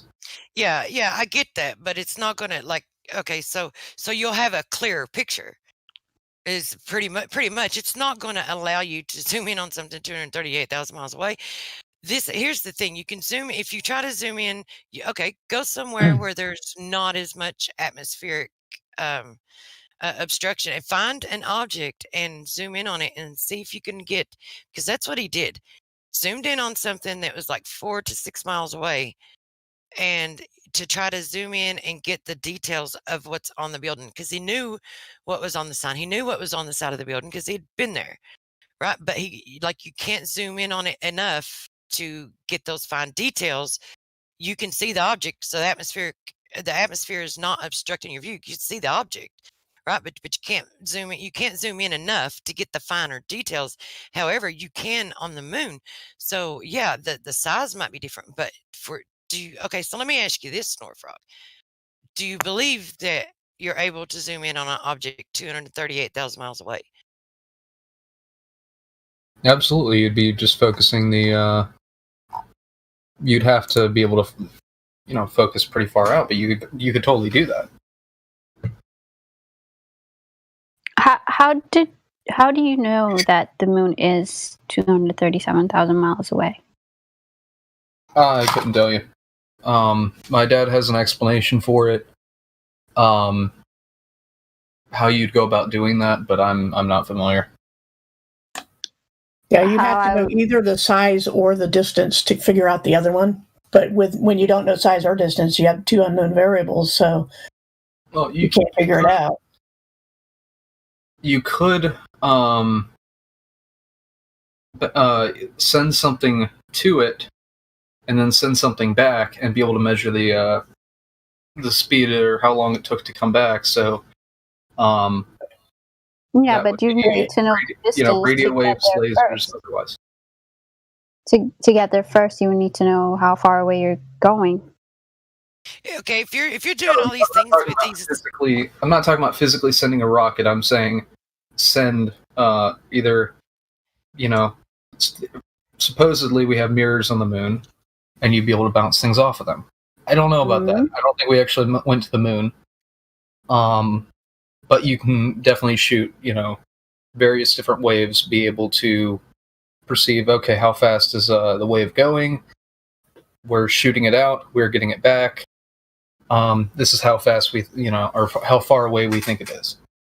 okay, I'm going to say this. If you're working with all these different lenses and you're doing this nature photography, dude, take your cameras, dude.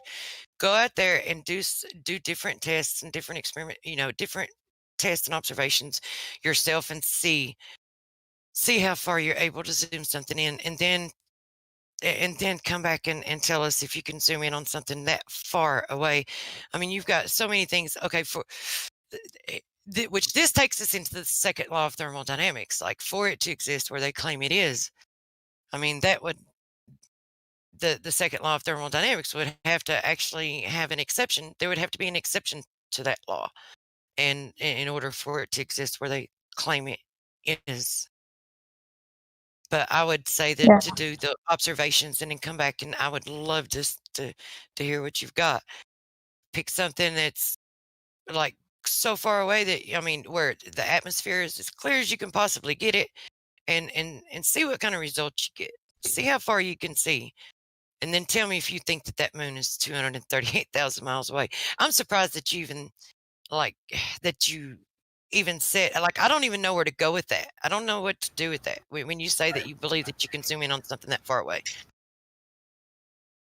Well, the thing is, too, about radio waves is, for shooting them out that many thousands and thousands of miles away, almost 250,000 miles, and then to have it come back. So you're looking at probably around a 500,000 miles, right? From start to finish.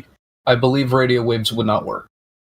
But. Yeah, I was going to say. I mean, it's plus, if you're shooting that far, you really have to be precise, because to get the signal back, the angle has to be very precise. If you're shooting something out that far, the tiniest error could make 1,000 miles difference on where it comes back to you, and it could vary. There's supposedly. We got thousands of satellites flying around overhead, and it doesn't manage to hit any of them or bounce around.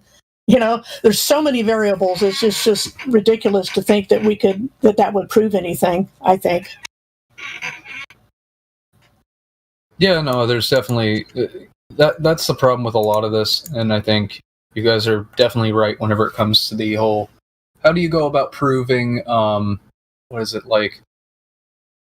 What is it, the vacuum argument of how do you have an atmosphere next to a vacuum? Okay, fair enough. You can't isolate that. You can mathematically, mathematically prove it, and you can go ahead and say, well, this is how large we think the Earth is. This is basically what you need to be able to maintain it. And you might find out, oh, we're wrong in every single way. Yeah, because what you can do is you can do the math and you can be like, oh, it works on paper. And then you can test it out on a small scale in real life, and you'll watch that when uncontained gas is suddenly exposed to much lower pressure, it will fill that available space. Well, plus every the single formula for time. pressure it assumes walls of some kind of container. It's part of the formula to have a container. So uncontained gas, how do you measure the pressure when that's part of the formula? I mean, it's going to escape in every direction. If you consider, how would you have anything next to a vacuum? It makes sense to a degree if you say, okay, the Earth is, this heavy, or has whatever, this, much gravity force-wise. This is why it's able to keep it down. This is why, But even if we entertain the idea of gravity for a moment, just to even if we entertain it for a moment, does it seem logical to you that gases would, at the surface of the Earth, where the gravity is said to be stronger because it's closer to the center of the so-called mass, right? So that's not the case. You have everything on top of it is what ends up making it weigh more. Okay. Do what now? You have everything on top of it that makes, On top of what? You have if you were to go to, the center of the Earth, if you could do so, and presuming you didn't end up immediately being disintegrated from heat, you have everything on top of you. It's not being at the center, it's everything on top of you that ends up making the weight. What do you mean on top of you? What does that even mean? I don't get that.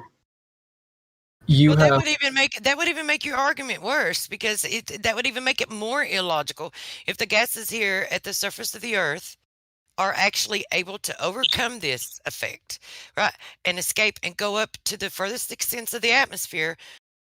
Then what? What happens there? Gravity just automatically is able to just hold it there when it's not been able to have any effect on it from the distance from the surface of the Earth all the way to the extent of the atmosphere, and then all of a sudden, what? It just kicks in. Like it's not even, and even with what you just said, having things on top of it, well, that would just add to it. That would just be even more a reason for it not to be able to escape the surface of the Earth. But yeah, it goes to the furthest extents of the atmosphere, and then all of a sudden, what happens there? I'm not understanding the question. Okay, you have gas molecules here on the surface of the Earth. Okay, and they rise and they go up and they extend. You have like hydrogen and helium will extend. And it goes all the way up to the extents of the atmosphere at the boundary, and gravity has no effect on it, right? It just continues to rise. But then at the furthest extent of the atmosphere, all of a sudden gravity kicks in and starts holding it and prevents it, while there's actually this violent, unequal area, because you have 10 to the negative 17 torr pressure where it meets that, and then all of a sudden gravity just kicks in and doesn't let it escape.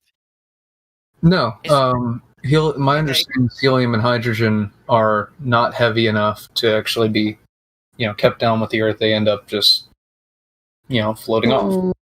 What keeps it from going into the 10 to the negative 17 torr pressure area then? You're referring to the vacuum? Helium and hydrogen don't, they're not as, it's not dense, whatever. They're not as heavy as air would end up being. So they're not contained. They end up being released. Then we would lose all the gas in our atmosphere. Nothing would stay here with us. No. Can you actually do me a favor? Can you go to the live stream voice text and look at the video I just posted? Tell me why the gravity's not holding the gas down when exposed to lower pressure. Okay, so if you are presuming that the incent is the Earth, The I'm just showing gas, uncontained gas, exposed to a dramatically lower pressure. Yeah, the gas Now, is what you're contained. saying is, I'm saying the gas is contained on Earth. no, the atmosphere is not contained, unless you're trying to say it's contained by gravity, where in this case, gravity should stop gas from filling the vacuum. But you can see here on Earth, this tiny bit of gas from the incense is not being stopped by gravity. It is going into the vacuum. Where gravity is actually stronger down here than it is in the thermosphere. Yeah, the issue is you're not... Okay, so in order for that to work, you would either need to create that experiment to actually work properly. You would either need a massive amount of gravity or force, whatever, to keep the gas down and keep the gas near the incense, and then have a vacuum No, I'm saying, on the other side I'm of that. showing you that.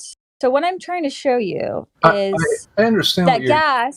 that gas behaves a certain way, always. Okay, it experiences entropy.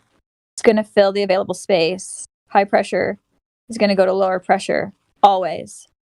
Currently, you're making the argument that gas does the opposite, that higher pressure will not go to lower pressure. The gas will not experience entropy. That's defying the second law of thermodynamics.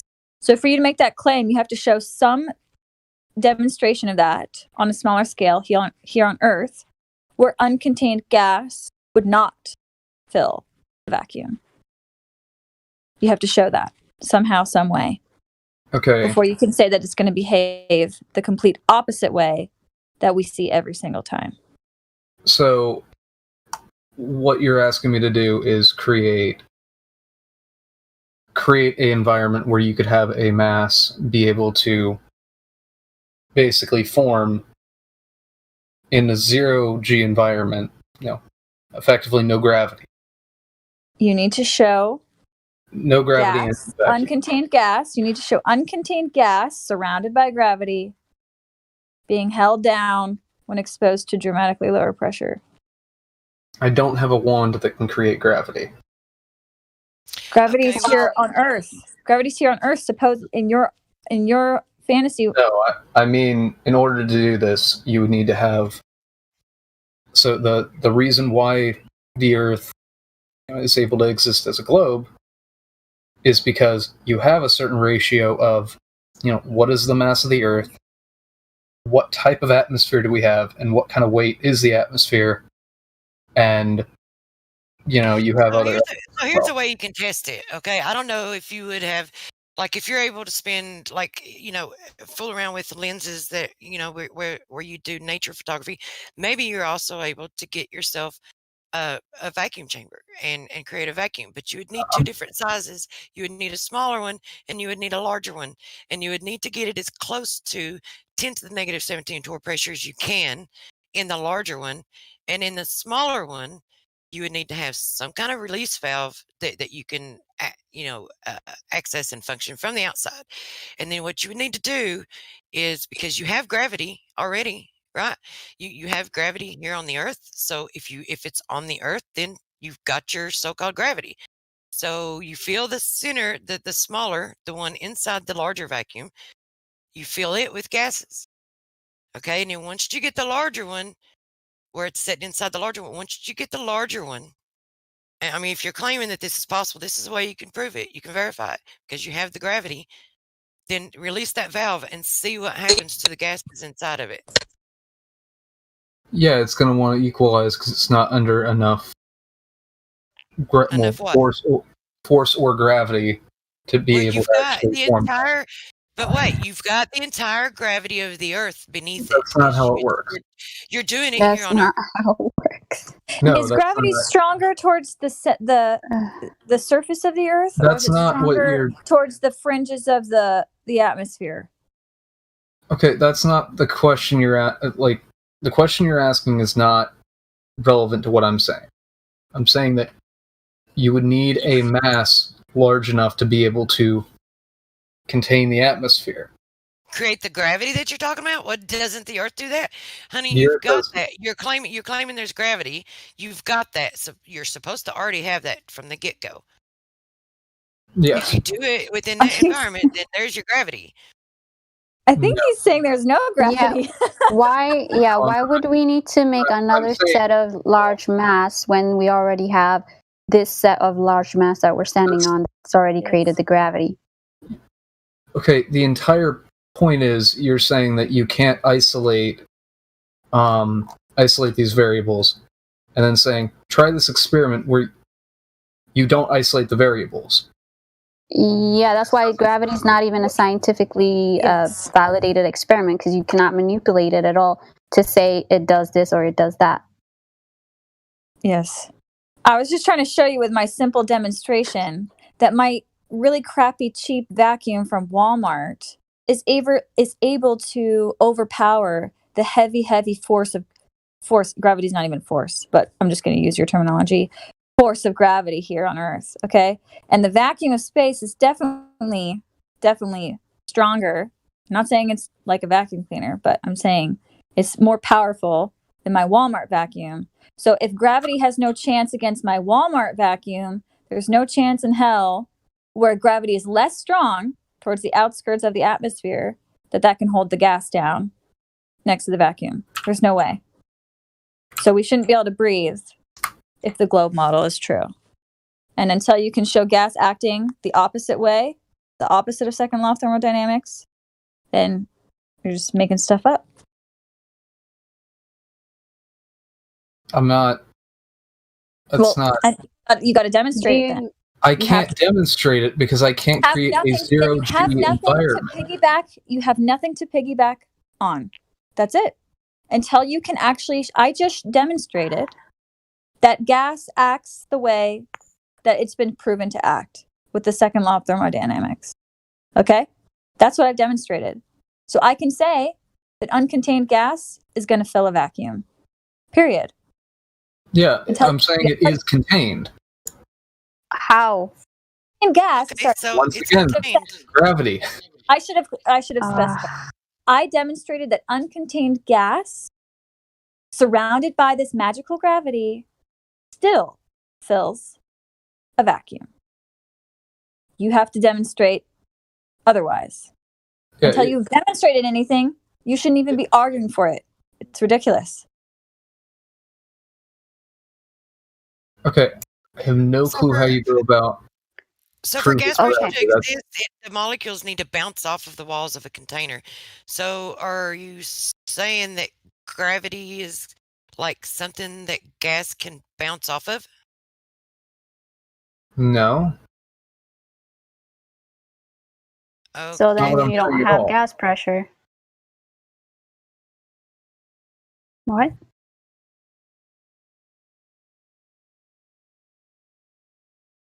You're saying that that gravity is containing gas, but you just admitted that gravity.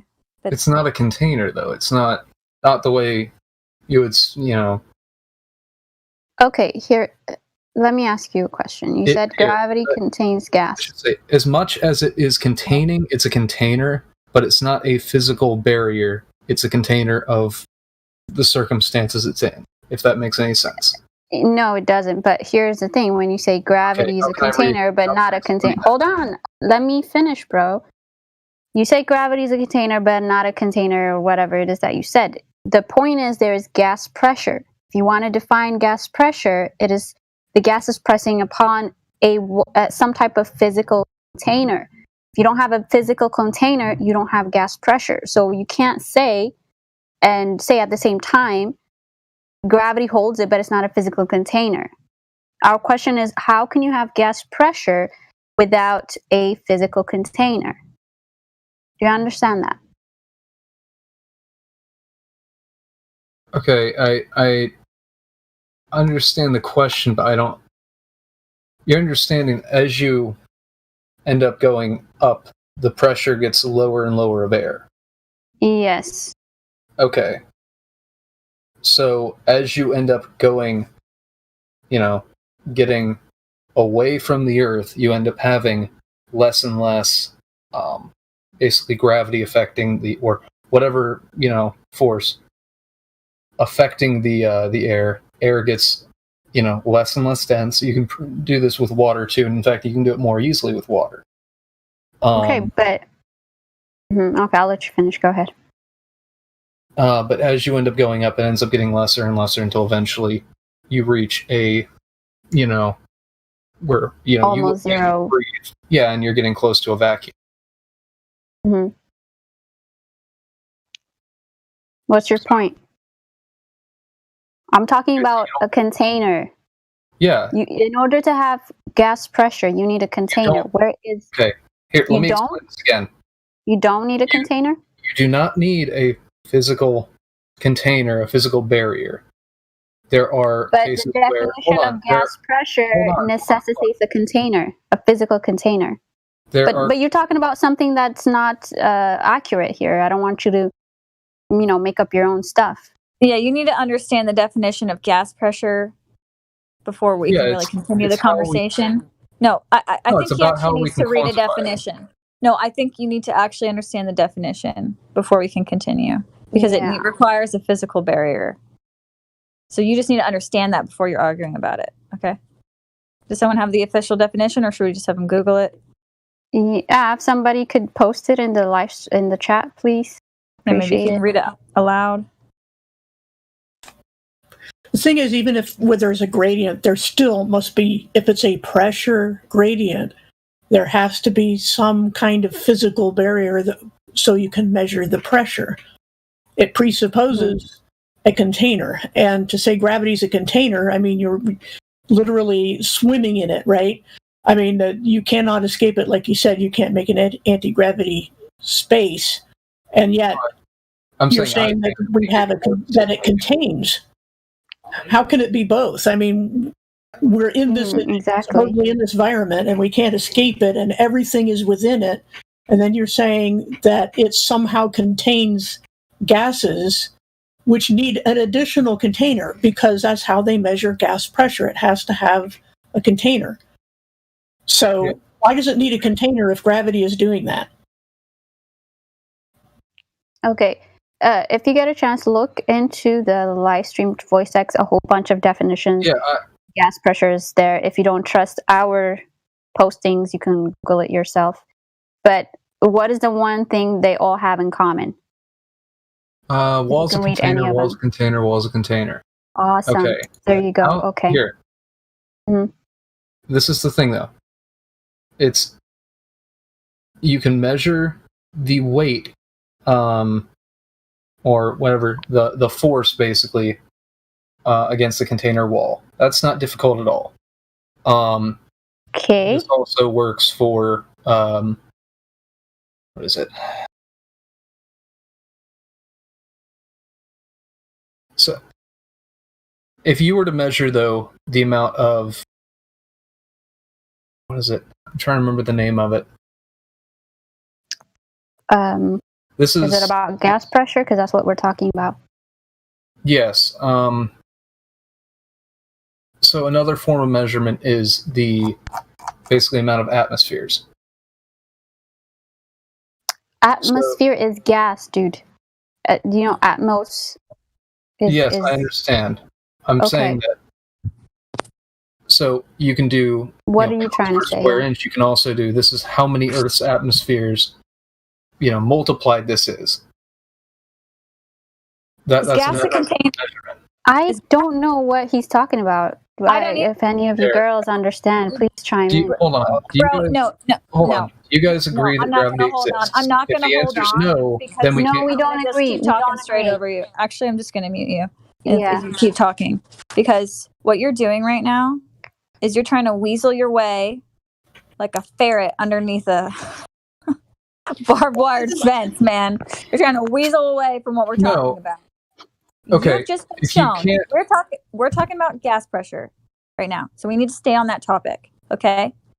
In the atmosphere is just a unit of measure, too. Just to say, atmosphere is a unit of measure. That's all it is. It doesn't. It's however you want to measure it in torr or atmospheres or whatever it is. It doesn't change the question. The problem is that you've been proposing that gravity contains gases when everywhere on Earth, if we want to measure gas pressure, we have to put it in a separate container instead of using gravity to contain it.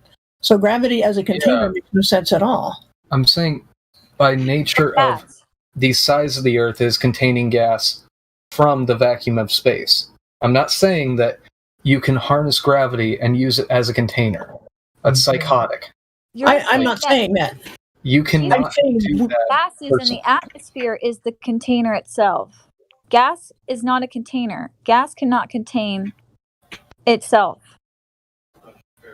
Okay, and the thing is that we're not asking you to create an anti-gravity chamber. All we're saying is that if gravity is containing the entire atmosphere, then why do we need a container for any other gas to measure its pressure? Gravity as a container makes no sense. That's like saying you're under the ocean and the ocean is a container. You know? Okay, if that were the case, you could have... I don't understand what you're saying. So you're thinking that with my model, you could go ahead and have gas contained without a container on Earth. But you're saying that gravity is a container. You're saying gravity is a container. I'm saying for the way Earth is... We're not saying that you can contain gravity on the Earth without a container. What you are saying is that happens, that is possible. And we're saying, if it's possible, demonstrate it. I can't create enough gravity to do so. That's what I'm saying. No, you already have gravity. You already got that ingredient, sweetie. No, I do not. Yes, on Earth, is there technically, well, yes. he's right. No. Yes. Technically, there is How no do gravity. I go about creating... There's no gravity, so... How about this? For on me Earth, there should be, on the surface of the Earth, the gravity is stronger than the outer edges of the atmosphere in the heliocentric model. And you admitted this. You actually went into detail about this. Okay? All the gravity that you need is here on Earth. And no, the gas, I would need gravity to be able to counteract Earth's gravity or be in space and be able to identify the forming of a basically gas around. Wait a minute. How are you going to create gravity? Can you tell us that? If you had like all the money in the world, how would you create gravity? I don't mean create gravity.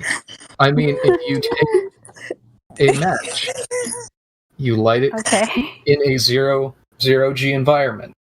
Okay, there is the slightest amount of basically gravity. You mean vacuum or? No, I don't mean put it in a vacuum, because in order to have an atmosphere form around a mass, you need to be able to have it big enough to be able to contain or prevent the the gas from floating away. So, I what if we just take a small amount of gas? I literally am so confused right now. Me too, dude. It's like the lizard that loses its tail. Bro, it's like when a lizard loses its tail. Like, you're like the tail that's just flopping all around. Like, yeah, because if you don't agree with gravity at all, and you're not willing... What I showed, like 20 minutes ago, is a very, very, very, very small amount of gas. It's a video of a vacuum next to an incense. It doesn't mean anything. Yes. Oh, yes, it did. You not understand the concept of that video? I understood the concept. No, you didn't understand the concept, because the small amount of gas that's coming from that incense should have no chance against the mega force of Earth's gravity. Gravity's not even a force, but the major power of Earth's gravity, the little tiny bit of gas, should have no chance. Yeah. It should have no chance. Does gas fill the available space, yes or no?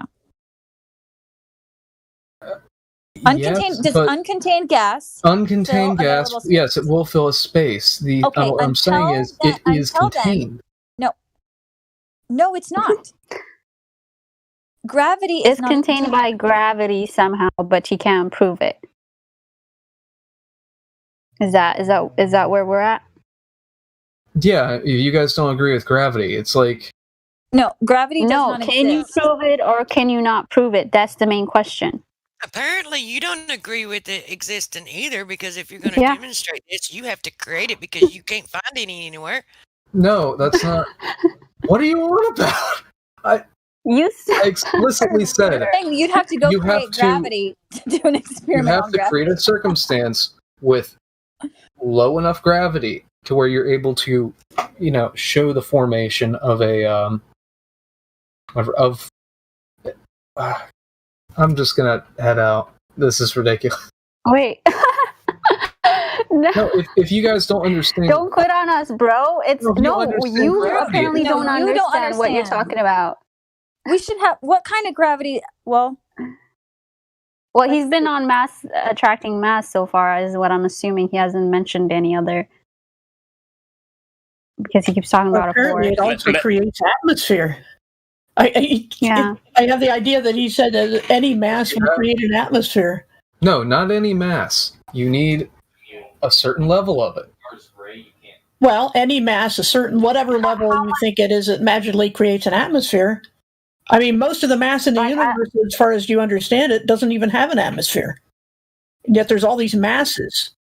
But according to your claim, don't we have that gravity here on Earth? Yes, you don't have the gravity though to contain.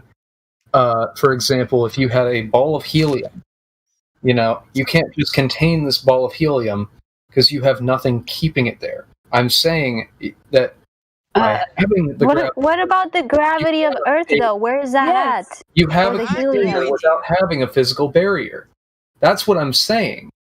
But hold on. You're Of the saying circumstances it's in, it's creating a barrier. That's what I'm saying. what But okay, so you're saying that the gravity that we're supposedly have on this Earth is not there for the helium. Describe To contain the helium. Tell us what the circumstances are there where the gases are being contained. What are those circumstances? Because if you say gravity, that's what we've been talking about, and we've got that according to you and your model here on Earth. So, what other circumstances are there that's causing the gas to be contained? It's just the quantity of gravity. That's it. The quantity of gravity? Yes, or the quantity of. Okay. Yeah. How much gravity? Because I Quantity of also want to gravity is create my own retarded, I will say that. atmosphere. But how much gravity do you need, and how much mass do you need? It depends on the mass, or it depends on. Yeah. Okay. material. On the what? It depends on the material, whether or not it's oxygen, whatever, hydrogen, helium. Even if you had a solid. So for helium, because the issue is helium, right? So how much gravity do you think you would need for helium? You would need a good bit more. I'm not sure how much. Like, do you know how much gravity we have now? 1 Earth G. I don't know how else you end up measuring. 1 Earth G. Okay, One so do you Earth think gravity. 2 Earth Gs might let us hold on to the helium? I don't know. I don't know that model. I'm saying this is the argument. Okay? Because you're saying, how do you create a a container of a gas, or how do you contain gas without a container? And I'm saying it's contained by circumstance. So when my tire has a hole in it, I can just patch it up with some circumstance. Yes, a physical barrier. Really? Be the circumstance. No. Yeah. Well, you're spot on. Yes, a physical barrier is needed. By the circumstances in. Not it is gravity. contained. Not gravity. Gravity should be able to Not patch up gravity. my If you tire. don't have gravity wheels. No, but there's gravity on the surface of the Earth. 1 EG or whatever you said worth of gravity here on Earth. I should have no problem patching up my little hole in my tire. According That's to your not how logic. it works. That's no. Bro. If you're making this argument, you're either No, you're making the hold argument. on. That's No, how ridiculous you are. No, that's You're not what I saying said that at all. I'm you're saying saying that gas and no, dude. Okay, here. I You're really want saying- to assume. I'm I really actually wanna assume tired the of you best talking here. right now. All right. What Are you is saying we don't? Are you I saying we muted don't him. have the gravity on Earth, but we have it at the edge of our atmosphere? You have What he's saying right gravity now at the edge of the atmosphere. Yes. is that gravity and or gas can contain gas. That's the argument he's making. Okay? So with that same logic here on Earth, a tire with a hole in it shouldn't need a physical barrier. You're saying No, that's that not what I'm saying gravity at and or all. gas Stop putting can words patch in the my hole. mouth. That's what you're saying. It Well, depends is on it the a container or not? Is gravity a container or not? In the sense that it is containing us and containing the atmosphere, yes, it would be a container. It could function like a container. But not helium. But not helium. No, I just explained this. And here's the thing. I want to assume the best here, but this is ridiculously stupid. This is... Oh, yeah. I agree. Yep. I agree. Because you keep using gravity to prove gravity. You're saying it's a container of all things, a general container, right? But within that, you need other containers that somehow gravity doesn't help you with. Suddenly, it's not a container anymore. Yeah, if you want a okay, yeah. If you want water contained, you need a container to do so. Okay? We can all agree on that.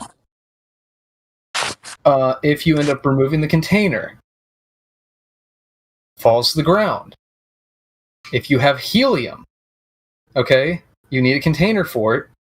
If you remove the lid, it goes up. I'm in agreement with that. I'm saying the Earth is the container. The Earth's gravity is containing from the vacuum of space. You are saying, well, if the Earth's gravity contains air from the vacuum of space, then why can't it do it in my pantry? What argument is this? What? No, it's consistency. That's the problem. Yes. I don't understand consistency.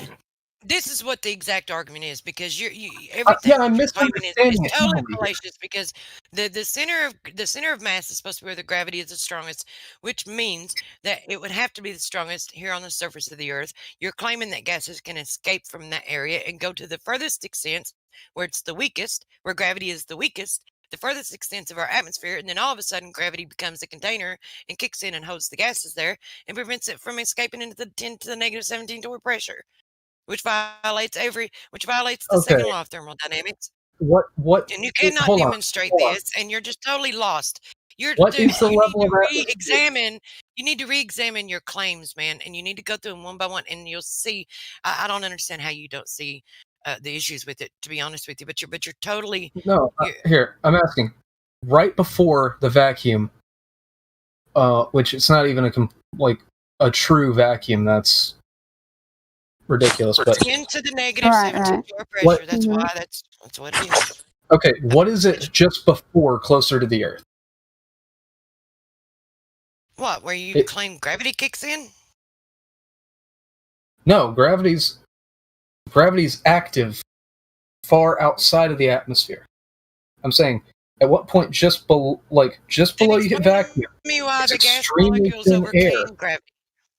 Then how did the gas molecules overcome this gravity that you said's always active to get there, to get to that point? It's not to the furthest. Okay. Yeah, to I'm the edge just of the gonna atmosphere. No, I mean, if it's not strong enough to hold the gas at the surface where it's strongest, why would it be strong enough to hold it the farther away it gets from Earth? Did he leave? Yeah. Bless his soul. Yeah. Well, ferret lizard Too boy. much for him. We couldn't get this point across that if gravity is stronger towards the center of mass, and that's where the gas is escaping when it's at its strongest, then why would it suddenly contain the greatest distance from it? It makes no sense at all. Because you need to create the gravity, bro. You don't get it. And it's depending on the mass. We just don't have enough mass. We need another planet mass to do it. Well, I don't know if he's listening or what, because if he jumped out, but if he is listening, then I'm just going to tell him that I appreciate the conversation with him, and at least him being cordial and respectful through it all. I would say that he just needs to re-examine. Yeah. Yeah. He's been here for a few days. I've talked to him before. He seems like he's like legit trying to look into this stuff. So I do give him that. But at the same time, he has to be a little bit more intellectually honest to say he doesn't understand this, or he's gonna look into it at least and not come up with all this BS trying to explain something he doesn't get. So anyway, Snort Frog, come back later. I think Mimas is trying to trigger all of us ladies, because he keeps saying, imagine losing to a bunch of girls. I would kill myself if I lost to a bunch of girls. So, well, bring him in.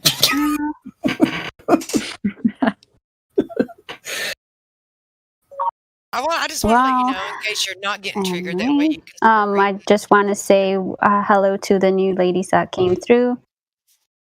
Am I roboting or is Truth roboting? I think we just both started talking at the same time, and it just, yeah. Because my internet does show like it's like one bar, so I just want to make It sure. sounded good to me. You didn't sound like you was roboting any. Okay.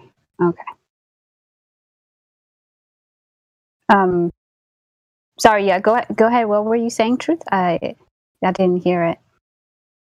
Oh no, I was just wanting to let all the ladies know, in case they weren't triggered yet. That way they could get triggered, since he's trying to trigger us. Oh yeah. Totally. Yeah, where's everybody else? Yeah.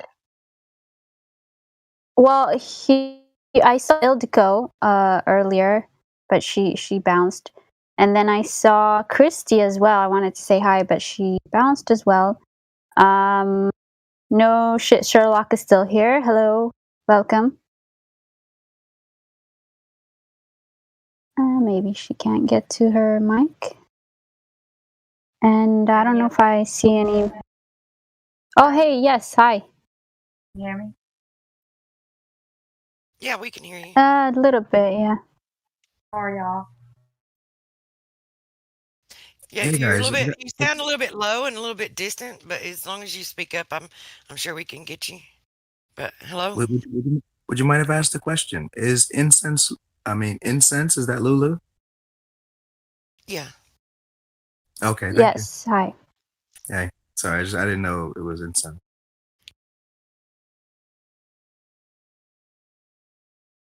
Yes, don't get used to my name on screen. Do you understand the experiment, sir?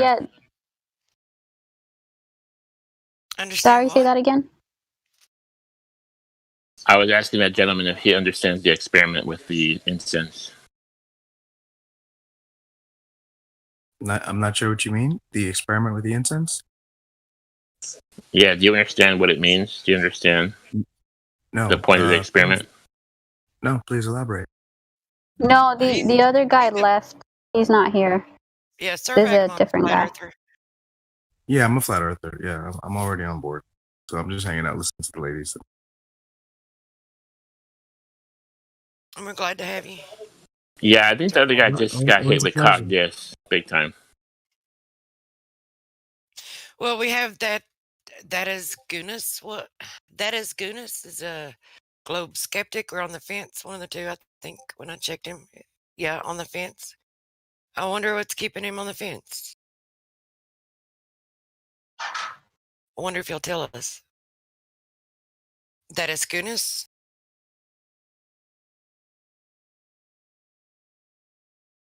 Where's all those other dudes that's up there in VC check-in? There's like a whole room of them. There's I think they might have left. Yeah, but JC is here. I think he was a globe. Well, I don't want to assume, but I did see him typing in the chat earlier. Can you talk, JC?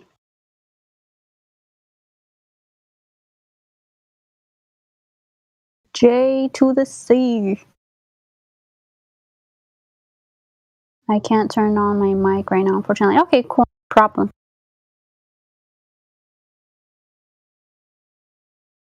And I also wanted to say hi to Truthy T. Hello. Welcome.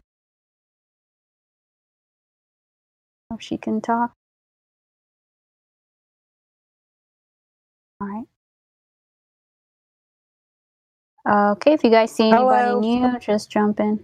Oh, hey, what's up? Not much. Getting the guys tonight, huh?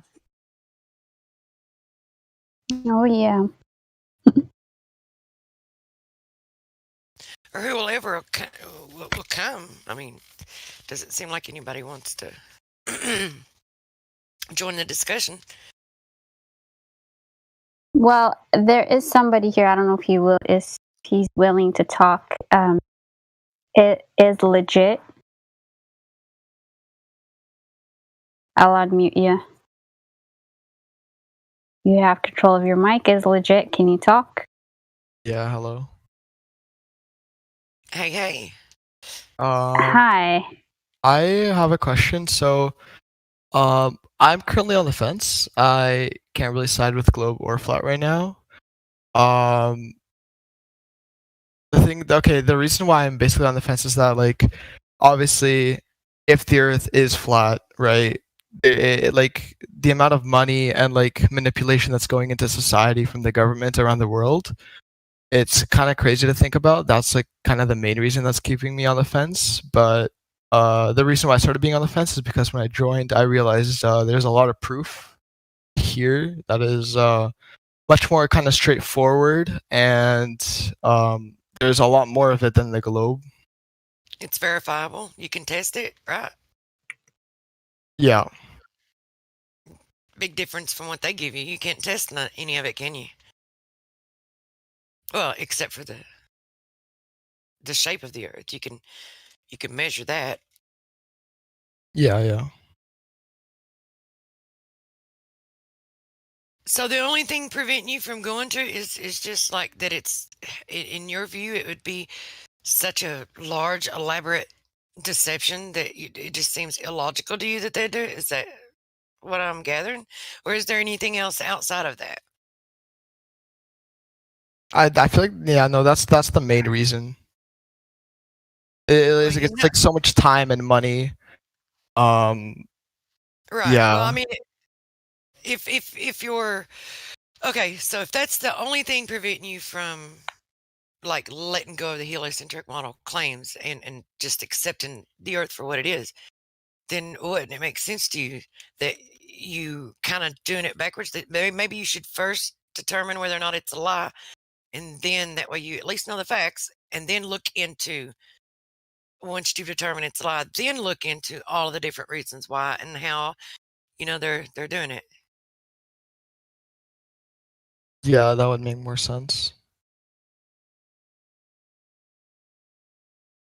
So would you like us to help you kind of like walk through some of the information with you so that you can determine that for yourself, like whether it's a lie? Yeah, let's go for it. I don't have too much time. I have like maybe 15 minutes, then I gotta go. Any of the other ladies want to? And what now? Go for it. Do what now? Please repeat question. I'm kind of in and out with my sinus headache. I think to explain flat Earth, right? Oh, just basic stuff. Well, he's agreed that he shouldn't like determine why they're doing such a large lie, or that it's impossible to do, or that it's illogical, but rather to look and determine whether or not it is a lie first, and then explore those things. So, if anybody wants to like go over that. Okay, well, here's what I know. We have the Earth's radius, which is supposedly 3,000 miles. It's a bit more than that, but I don't know the exact number. And then you can testify to see, if the curvature is real or not, and see how far. I've heard you guys talking about this, like your height and then like the view distance and what the supposed curvature should hide. An example of that would be the black swan. But then you guys can testify, and if you guys can still see something, then obviously the curvature isn't there; it's not real. And then then the result would be that it's flat. Right. I mean, what that does, like the black swan does, is just disprove it. The curve calculator. So exactly, yeah. But the thing about making any kind of claim to proof is that you have to also rule out other possibilities, like someone asked earlier about the sticks and the shadows from Eratosthenes, who may or may not have actually existed, but the point is that it doesn't prove anything except that there's light that casts shadows, and it doesn't, prove either way anything about shape, because you can simulate this, on a lower scale with a small close light or a large distant light. It doesn't matter.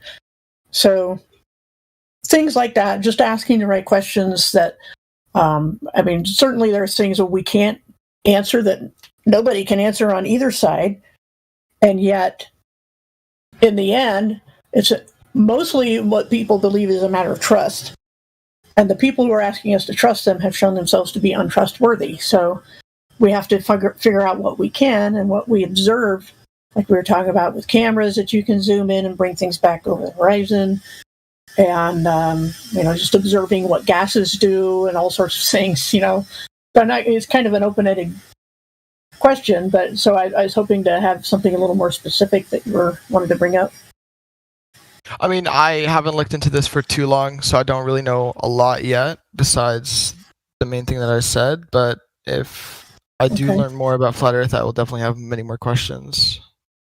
Yeah, the lack of observed curvature, the asking for some kind of proof that the Earth is spinning or moving, the vacuum issue that we were talking about for a long time. Those are all major problems for standard cosmology. Right. So, yeah, I mean, for example, like you've heard of the Foucault pendulum, have you, right? No, I haven't. Okay. Well, it's supposedly there's this pendulum that they set up that somehow proves Earth's motion, because they just let it go and it swings back and forth, and as it goes, they've got these little pegs or something around the outer edge, and it would, if it's swinging straight, it'll hit the one in front and the one in back, and then it swings again, and eventually it hits the next two pegs, and goes around in a circle. Supposedly that proves something, but if motion of the Earth is causing that, then why do things like plumb bobs work? How do you ever hold a weight on a string and it, does it start moving with the Earth or something? It should, but it doesn't. Yeah, that's true. Those things would be impossible if that pendulum proved anything. I mean, wouldn't Globers say inertia or relative motion? Is that what's causing it not to move? Not for the pendulum. They'd say they're actually arguing against inertia, or against a constant speed, if that's what you mean by inertia. Because there's other issues with inertia, because there are laws of inertia that are a completely different issue. But if you're talking about already being at a steady speed, the Foucault pendulum shouldn't work then, if that would explain away the other ones.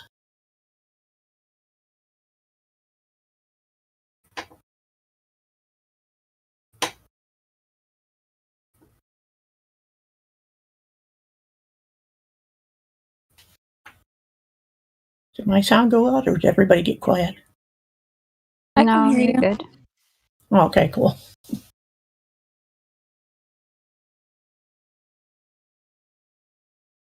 So do you see how that's illogical? Because if it's the case with that, it would have to be the case with everything. Right, yeah. Can you explain the plumb bob you said it'd be moving? Yeah, I mean, if every pendulum moves because the Earth is moving under it, and if it does it for one, it should do it from all, right? So if they hang a pendulum and say, see, it keeps moving around basically in a circle because of the Earth turning under it, then why doesn't that happen with every pendulum?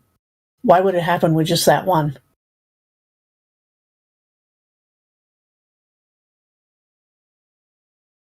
Yeah, that's a solid question.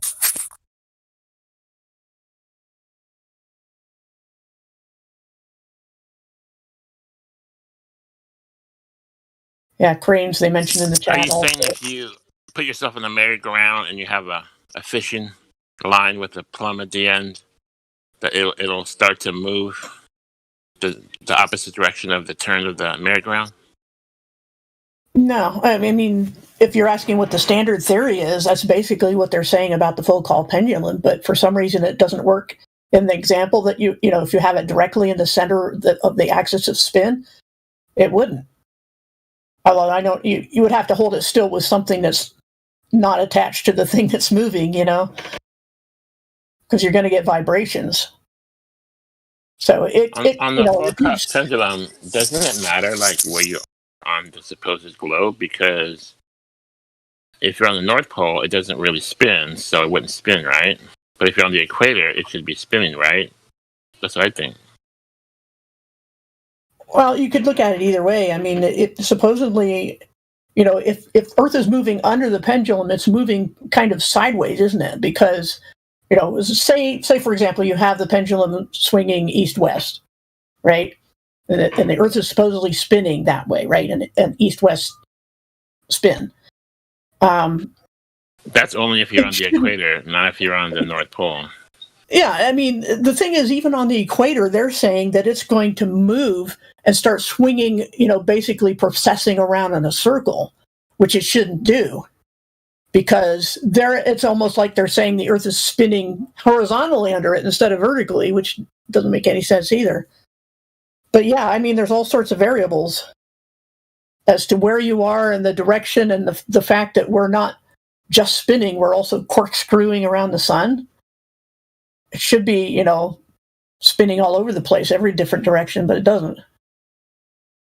That's true, and also what debunked it for me was that the pendulums, they always give it a push. They always give it a push to start off, and that's obviously pushing it in a direction.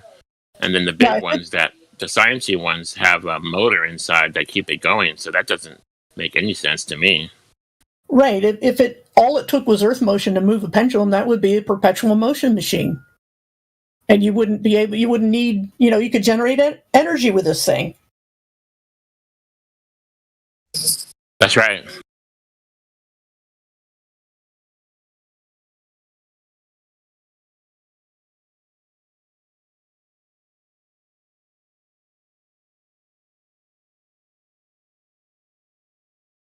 Yeah, I think the important thing is just to ask those questions. Okay, if this pendulum shows earth motion, why don't those huge cranes that they have above buildings swing? You know, why doesn't the line that they're hauling some pretty heavy stuff sometimes, and it should swing all over the place because of earth spin, but it doesn't. There's all sorts of questions you could ask. You know, why do we see things far away? That's a great example.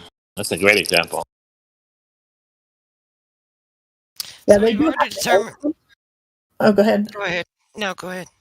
I was just going to say they do have to anchor them pretty well, depending on how big they are, especially the ones for, you know, fairly tall buildings. They have to really anchor them on the bottom so they don't move, because there's wind and there's vibration and there's the, you know, possibly uneven load that they're picking up and all sorts of things. But what they never put in their calculations is their spin.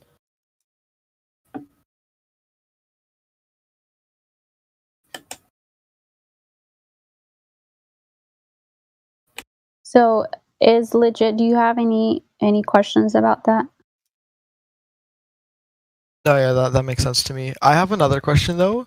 So I know in like the flat Earth model, the sun and the moon revolve around the Earth. Hence why you can also see the moon in one end and the sun in the other, but that wouldn't work on the globe model, would it? Well, to start you off, we don't really have a model. But when you say revolve around the Earth, the sun and the moon just circulate up above us. And what was the point you said? That wouldn't work on a globe model, on the heliocentric model. What, the sun and the moon revolving like, you around can see us? the sun and the no. If you see the sun and the moon at the same time, like on one side and then on the other side as well. Well, there's a lot of things that doesn't work on the heliocentric model, but specifically with eclipses and like the Selenian eclipse, that's an impossible thing to see on a ball. So yeah, certain things they just kind of wave away as being improbable, and they have explanations for them, obviously, but it doesn't work. Yeah. Okay.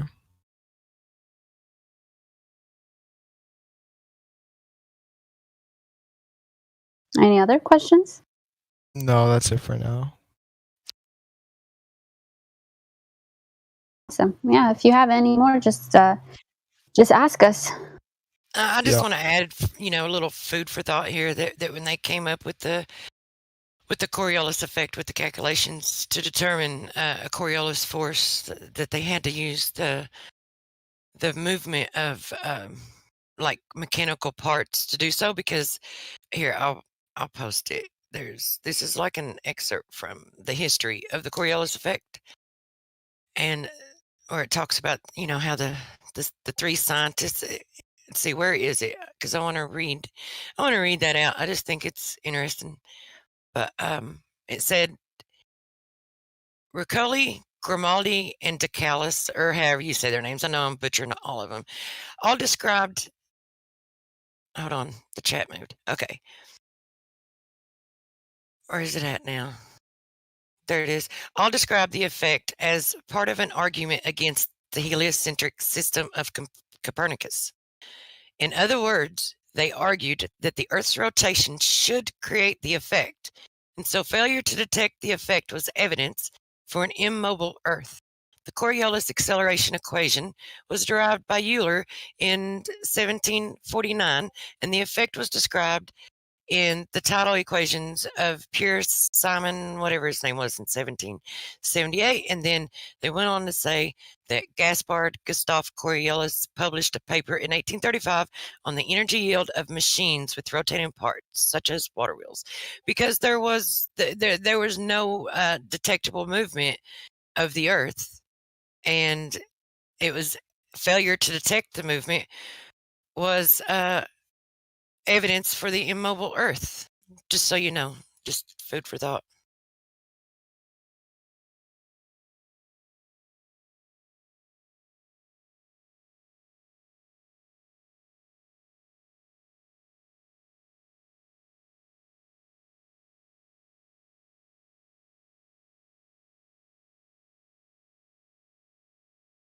Awesome.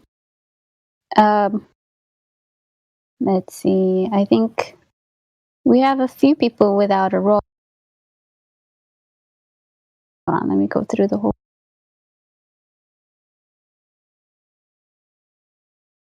Enoch, can you talk? Yes, hi. What? Are you able to mute your background music? Yes, sorry.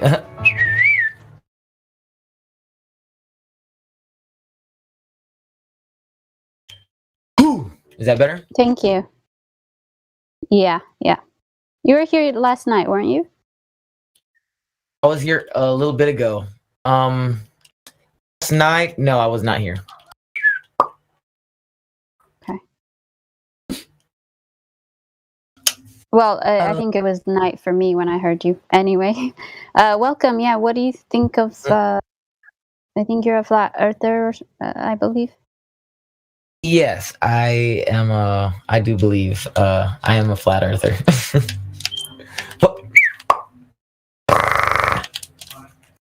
Sorry, I have Tourette syndrome. SpaghettiOs.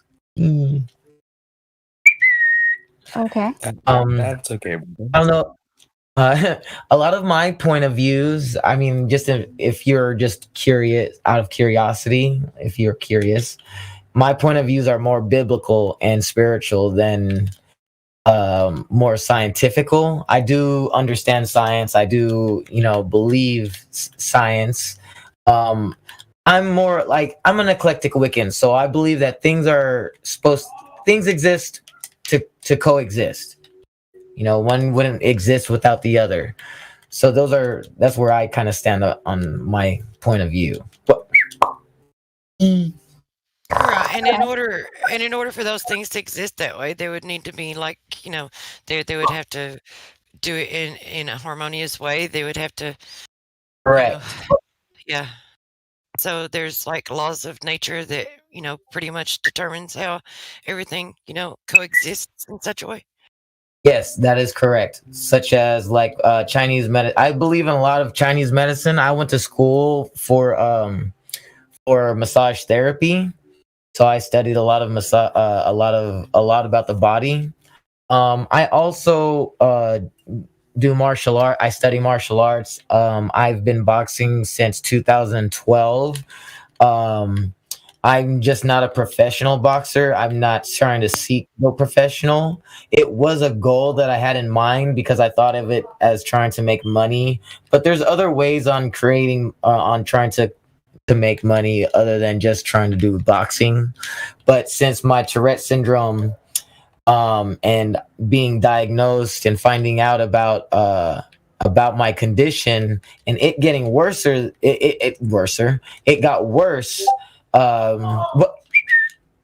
I got older. So now that I'm 30, I was diagnosed at 30. Now that I'm 33, it's been a little difficult. It's like learning as a child about myself.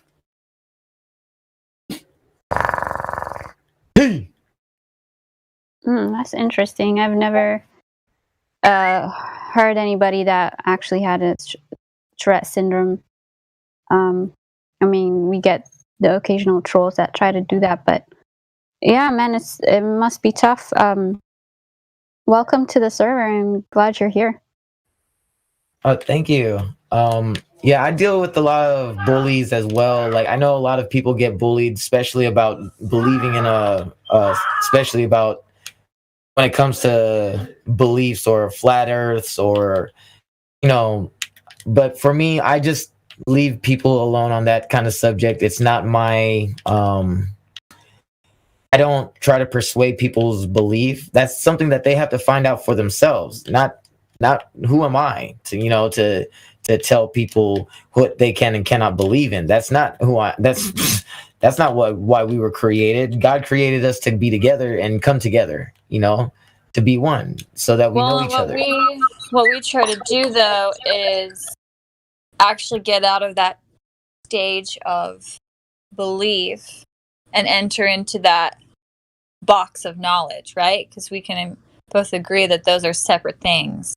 You can believe in Santa, but you want to actually know if Santa's real or not, right? And then you can say you know. So that's what the purpose of this server is actually to get away from the space of belief and enter knowledge. And that's what we do with demonstrations, observations, and field tests, etc. So we don't have to believe what the Earth is. We can say we know if it's flat. Make sense? I do. I understand. And then there's also some aspects of some people that do believe that the Earth is flat. There's some people that have that kind of faith. They. Well, that's what we don't want them to have. That's why we're here, is so they can learn. How to actually test this, so it doesn't have to be a belief. Right. But what if I also say that? What if God was already saying to us that the Earth was flat? What if He already told us, but we've been just lying to each other this whole entire time that the Earth was round? Well, like it's in scripture. It's in scripture. It's in Genesis that the Earth is flat. It talks of. It doesn't get into full detail. No, it doesn't tell you that the world is round, but it just tells you that. Go ahead. Yeah, you can adhere to the scriptures, and you can adhere to that if you would like, but to know that it's flat and level, you don't need to. Like we have been given, God give us, the Creator give us certain senses that we have vision, we have the inner ear, Precisely. We have 5 senses. the vestibular system, which tells us that we're not moving, and it lets us know when we are moving. We have observations and measurements, and absolutely nothing to tell us that the Earth is spherical. So, just to know, so that you don't have to believe, you can rely on the empirical data. I totally understand where you're coming from.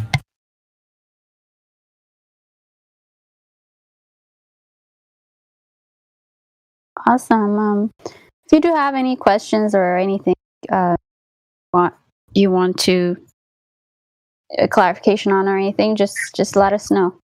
Yeah, for sure. If I have any questions, I would love to ask you guys. I honestly, like, I mean, everybody goes to school, and learns about science and everything. Science is about hypothesis, like, or what is it called? Where you make a hypothesis and then there's a cause and effect, and so everything has an, a yin and yeah. What is it? What did you say? The scientific method? Yes, correct. Exactly. I just didn't know how to. Sorry. Yeah, no problem.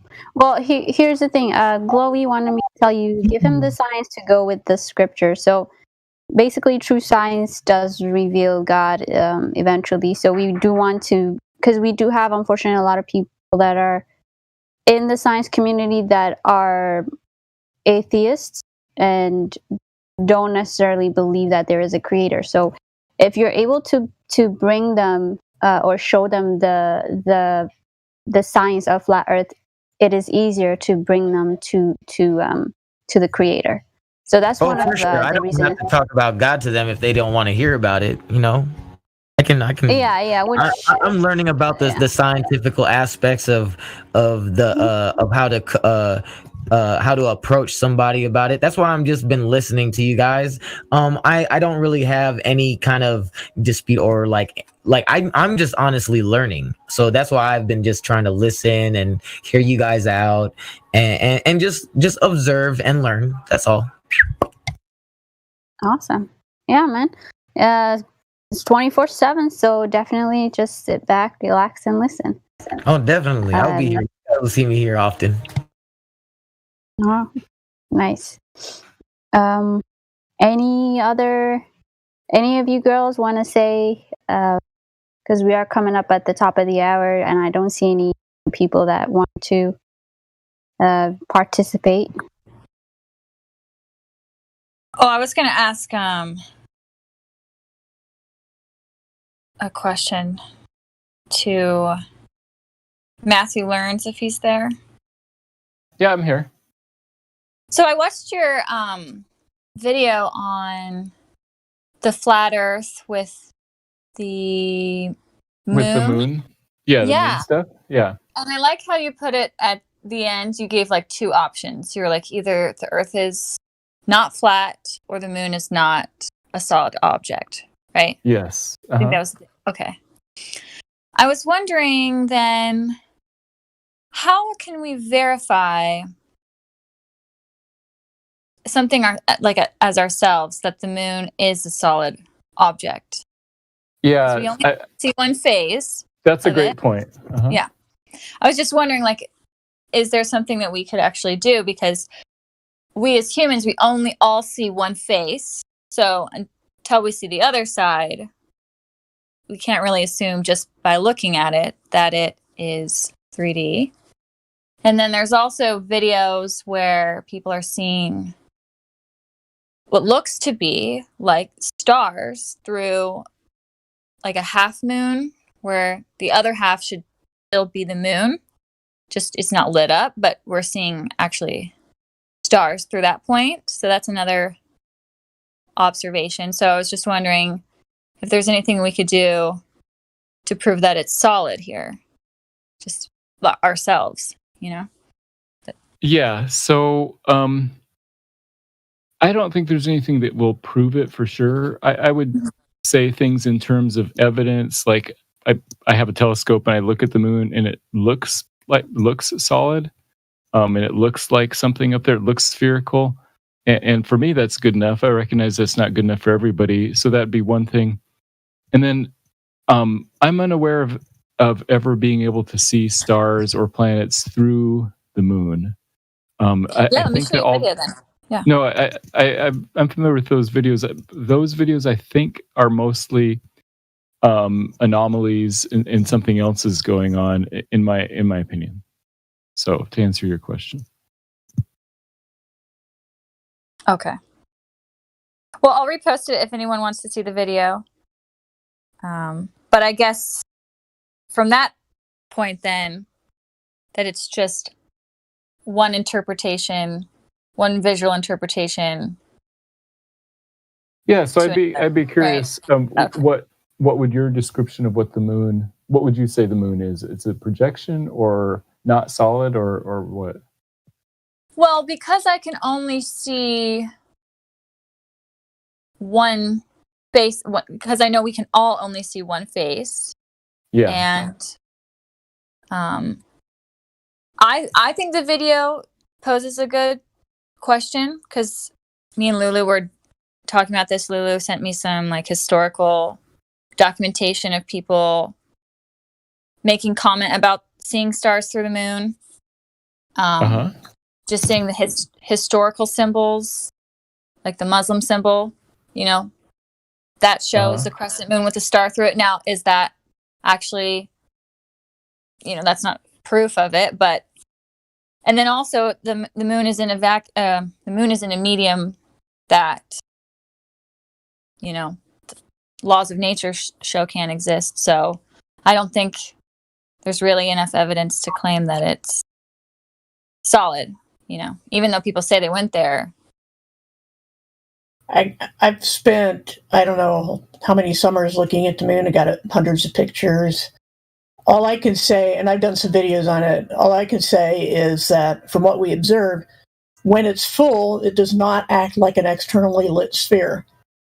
When it's not full, the surface shadows do make it act like an externally lit sphere. So the only thing I could conclude is that it is translucent, which means light can get in, because I demonstrated this with an old trackball that I had, that it looks solid in normal light, and it feels solid and everything. But if you shine a very bright flashlight right on the surface, it'll glow uniformly from within with its own color.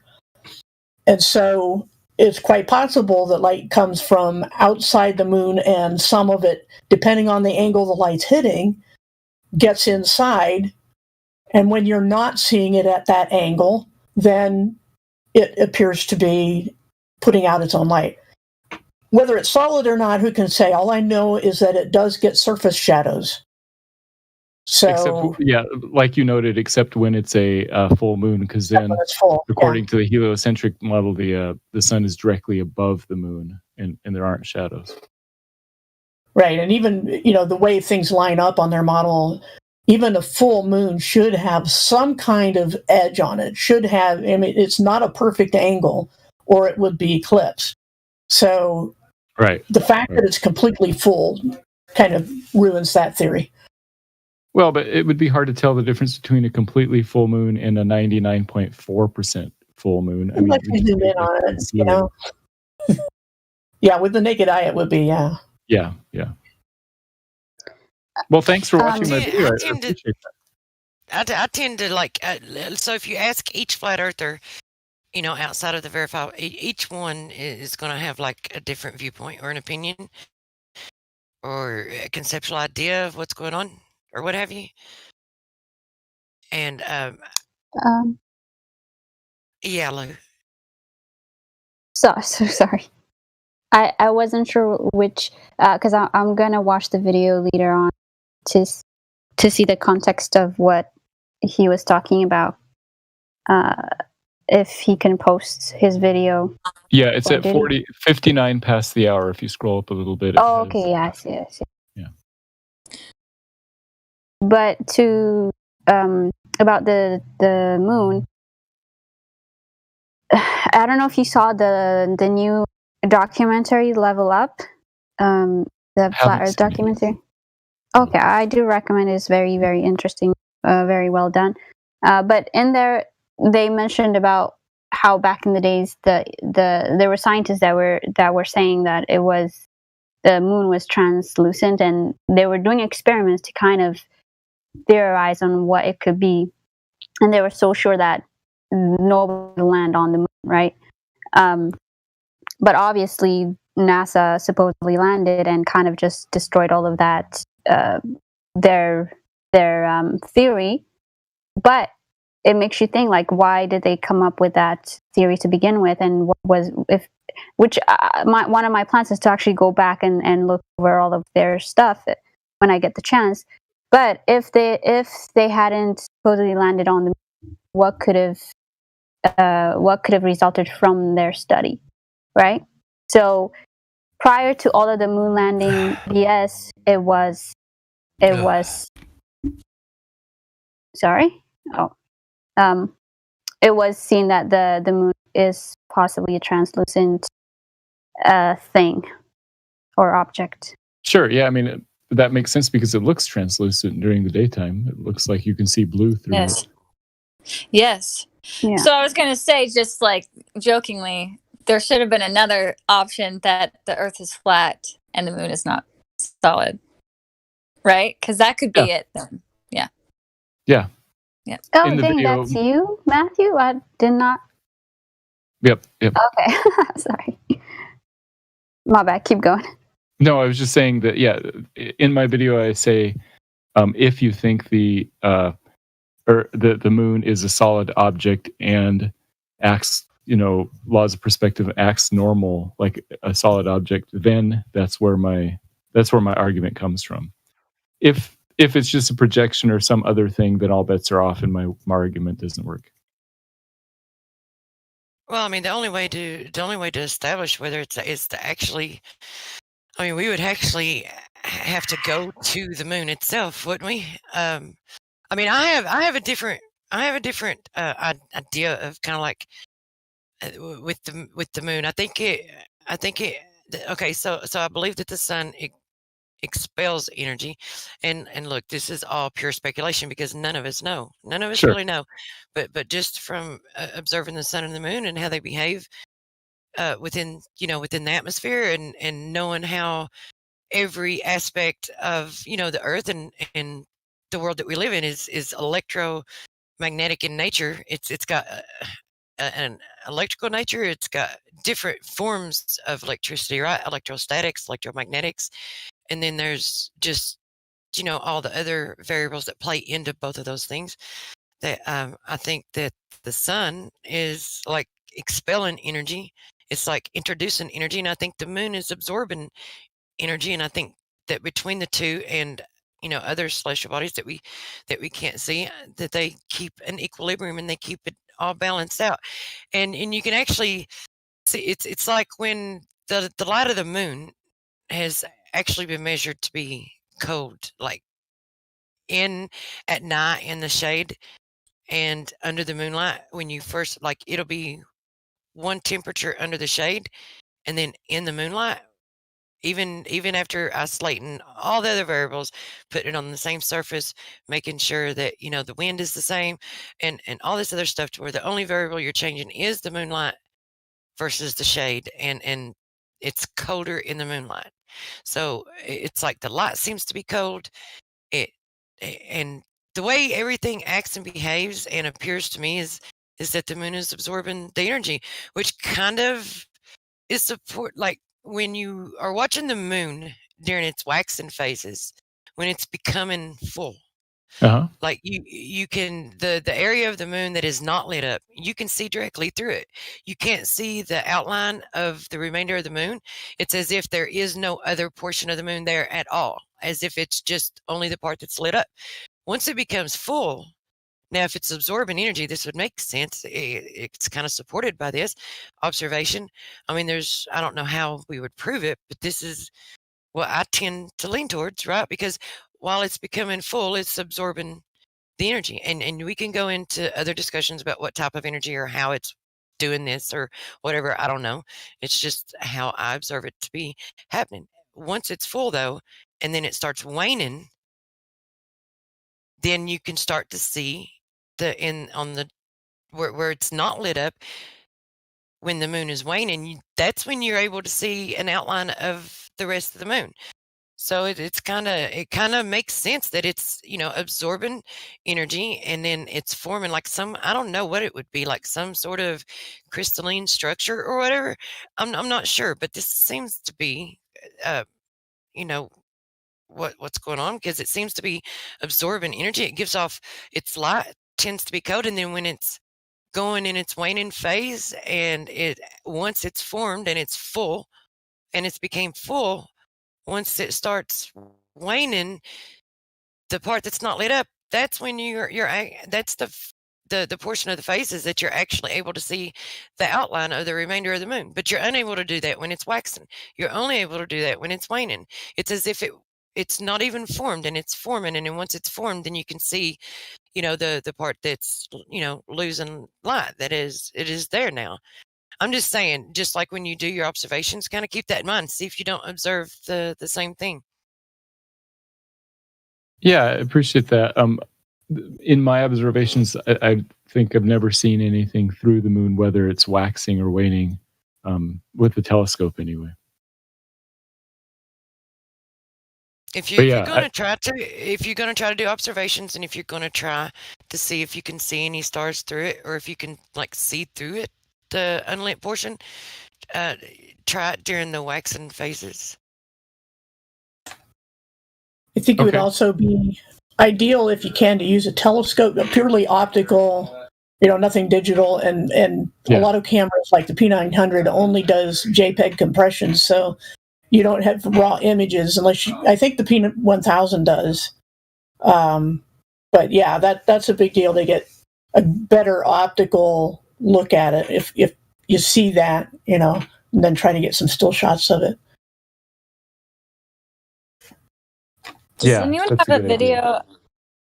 Does anyone have a video of them measuring the moonlight? I know I just saw the Level documentary, and they put a clip of that in there.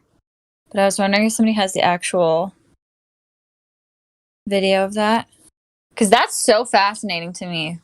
Yeah, I've seen a couple. I want to buy the thing to do it, because I have the whole desert. I could just really get them. Measuring the fluctuations in the temperatures. The temperature, yeah. Yeah, you'd need an infrared camera or something. Well, there's that too, but okay. So, do you know of Mr. Thrive and Survive's channel? He did some. There's actually quite a few of them that's done it. I know Mr. Thrive and Survive has done quite a few of them. If I can find any more though, I'll DM them to you. Okay, yeah. I just want to know what they got, because I'm like, I'll just go on Amazon and do this test myself. Because that's pretty damning, I think. Yeah, it's as if the light is drawing out the energy that is needed to create the heat that you've got, like to maintain the heat that you've got, or the energy within the air that has created the heat that you've got. It's as if the moonlight is absorbing and drawing in, removing that energy.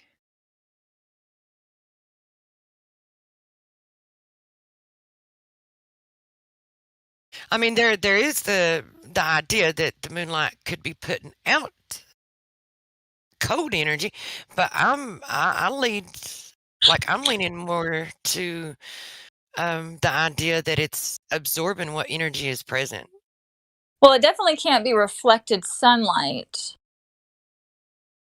in the heliocentric model if the moonlight is actually colder than the shadow causes, right? Yeah. It still could be but it may change when it comes, it gets inside and comes back out. If it's translucent, it could affect it.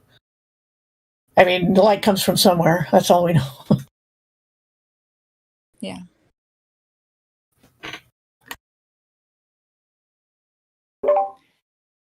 Can I ask a question?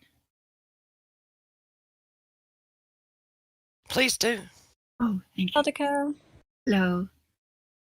So there's a phase of the moon, apparently, I think right after or before or after the crescent moon, the new moon, when the moon actually disappears entirely. For 3 days, is it not? As I understand I believe so. So what in then your theory of the moon being a light absorber, would that phase be in that cycle when it disappears? Well, I mean, I don't know. It's like it leads me to, like, when it absorbs the energy, like what would it do with it after that? There's some metaphysical connection, it seems, that I don't know. I'm thinking that there's some like metaphysical, like some connection that the sun and moon have with an area of this realm that we are not able to We're not physically, connected to. Yes. like resolve with our eyes, Wouldn't it be a beautiful concept that then the sun and the moon are our umbilical cord to that area? What an interesting idea. Yeah. Thank you.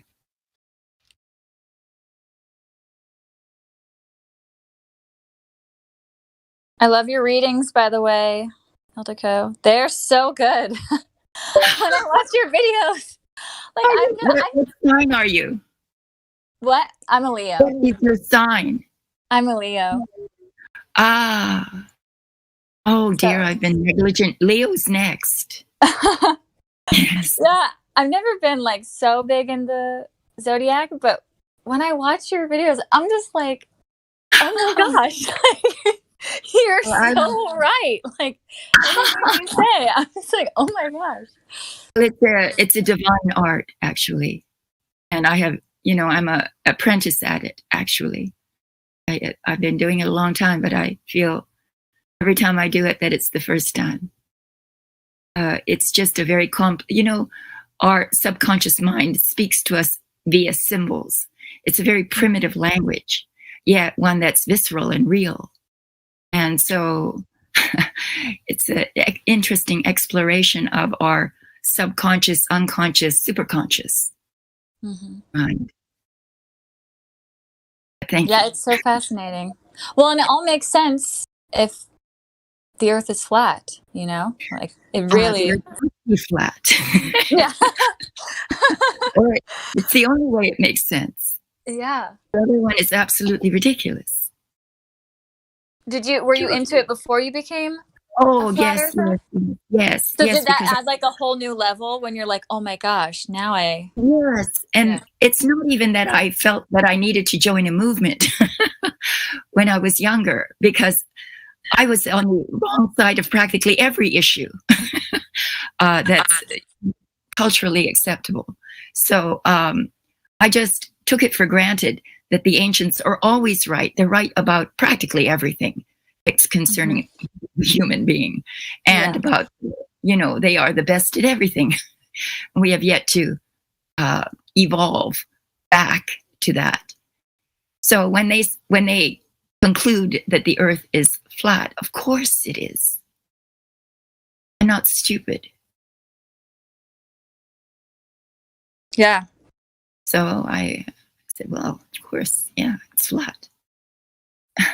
Well, and it makes sense, like when you're finding out your full zodiac, like, because I used to be into this stuff before I was flat earther. I just didn't take it too seriously, but it makes sense if the Earth is flat, and because the Earth is flat and the moon and sun are moving around you, then you want to know your sun sign, because that's where the sun was when you were born, right? It's actually triangulating.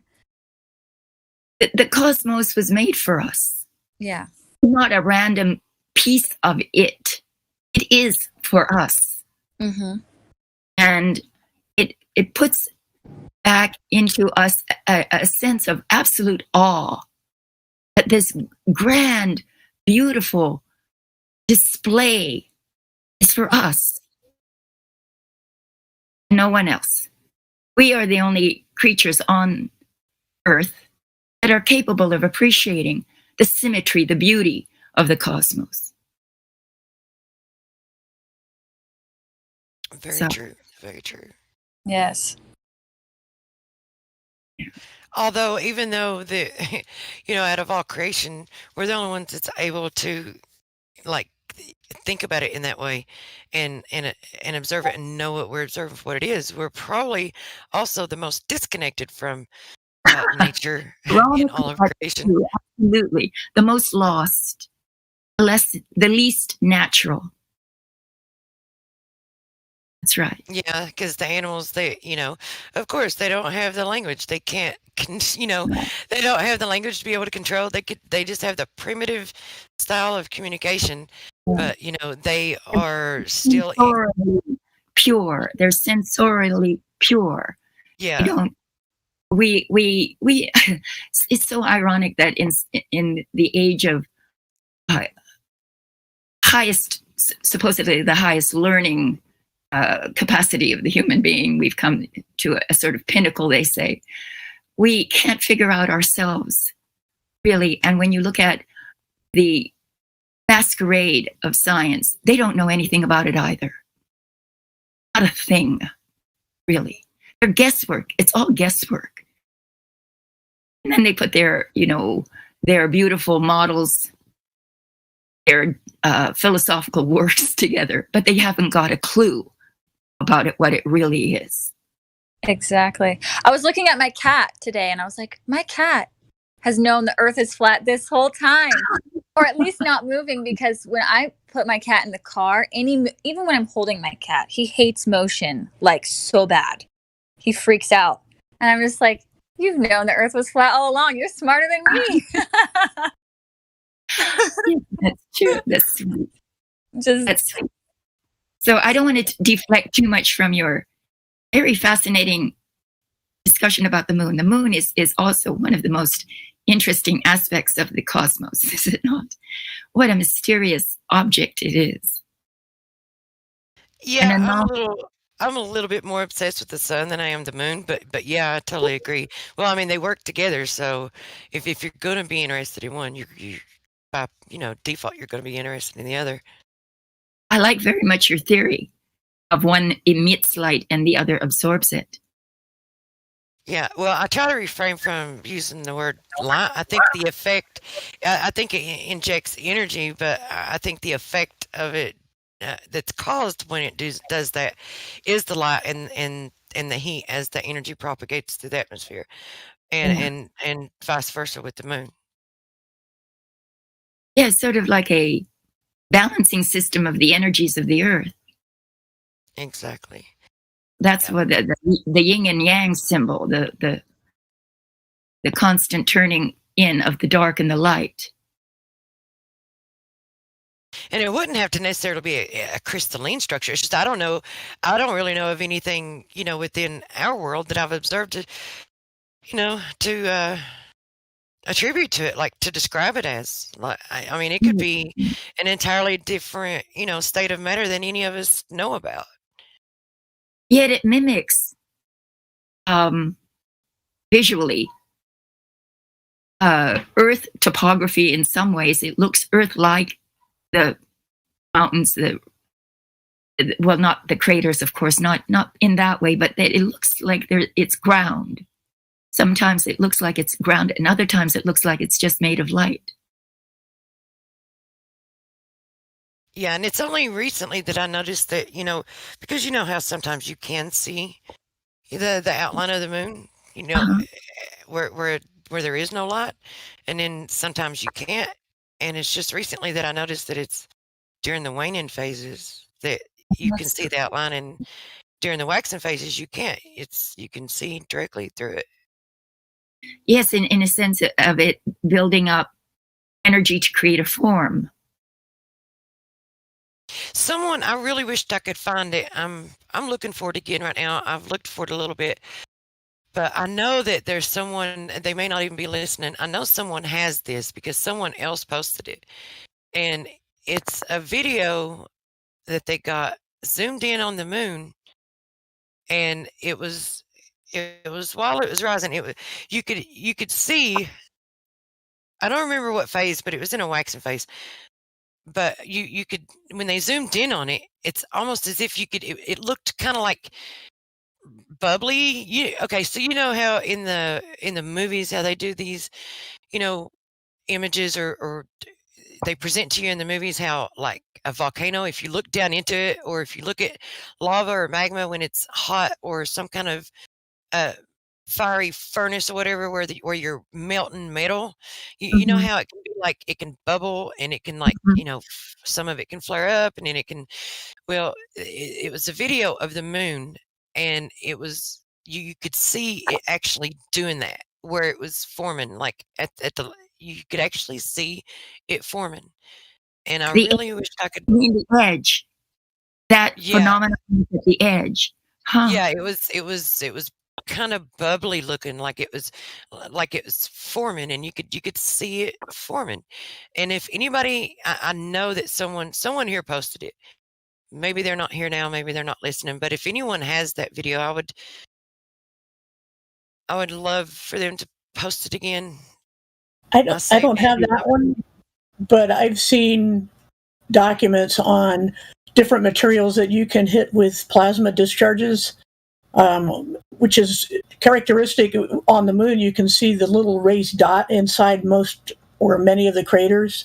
That's indicating an electrical discharge of some sort, depending on the material it's made of. But so I have no doubt that a lot of what the craters are formed by are there because of when it formed, since it also, it has that raised dot, and to look at it, sometimes it looks almost frozen, like as if the dark parts are like black ice that you're looking down into a deep cavern, but it's frozen over, so technically it's solid on the surface, but light gets in. Something like that. That's just how it looks. I can't verify, but the craters do tell us that they're electrical discharges. Yeah, that's a pretty good explanation for how it looks. Yeah, it just seems to be. Sorry to interrupt. We do have a new person, Spooky, that came in. I was told they have a question. If you guys want to take them on. Oh, hi guys. I didn't have a specific question necessarily. I was just, I personally, as of now at least, believe in the globe Earth, but I'm open-minded, and I just kind of wanted to mostly listen before I would say anything or bring anything up. But yeah. Okay, no problem. Welcome to the server, and if you do feel like you have questions about it, go ahead and ask it. Any of you ladies have a question for her?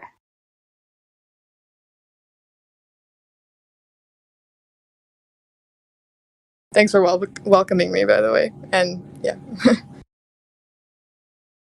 Yeah, no problem. Yeah, well, I would be curious, like, okay, when did you come into the server? Literally, probably 5 or 10 minutes ago.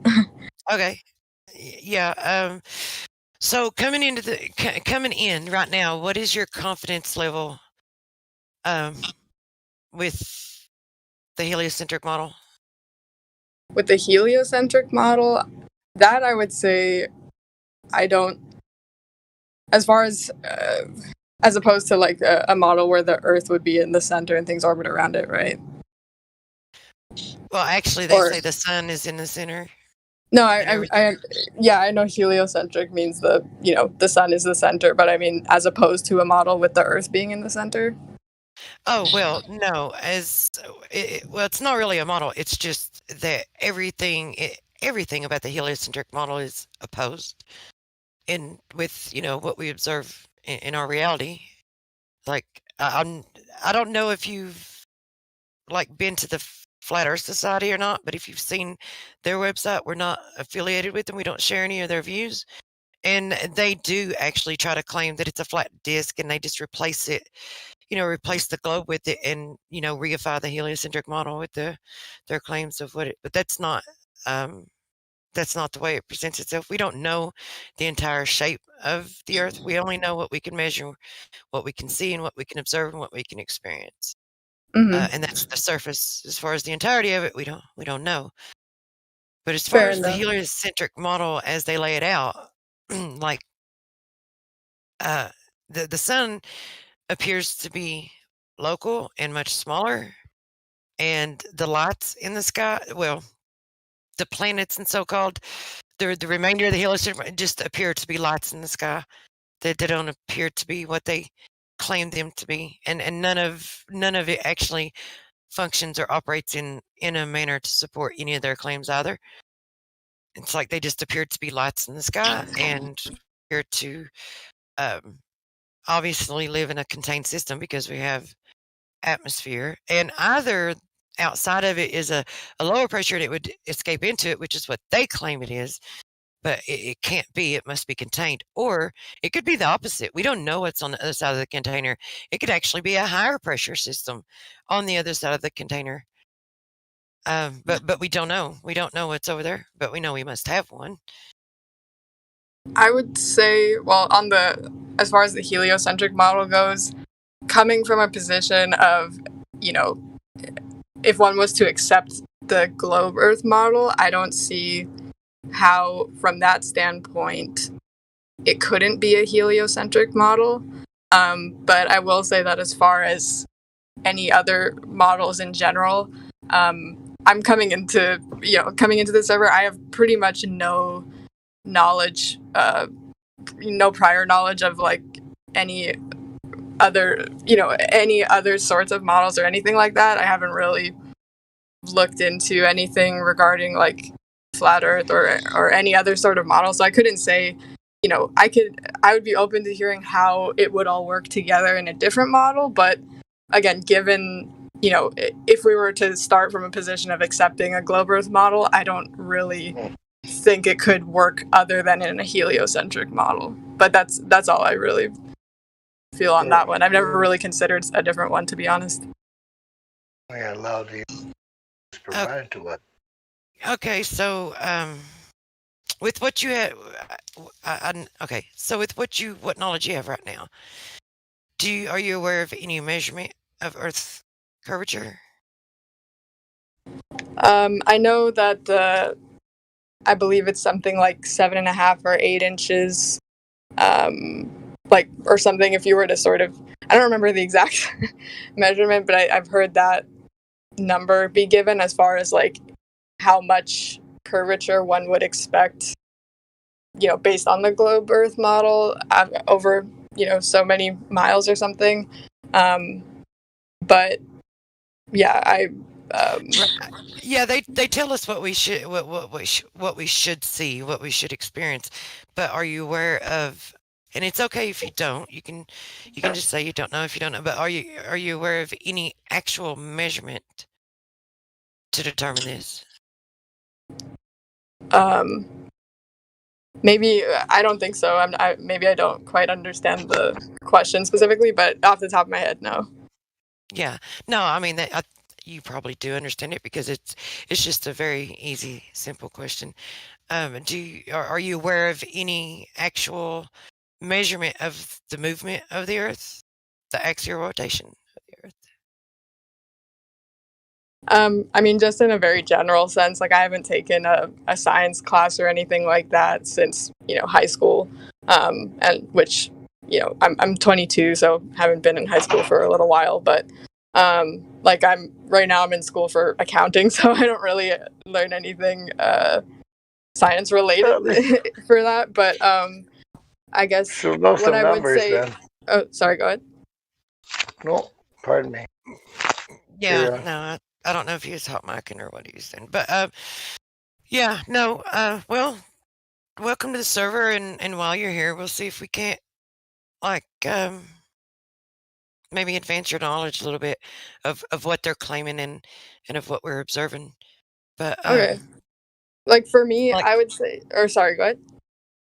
No, I'm just saying that if it's a heliocentric world that we live in and everything's like moving around, as they claim, like they would first need to determine the distance of the sun, the size that, like, how would they have ever done that? And it doesn't like it presents itself to be much smaller than what they claim and much more local.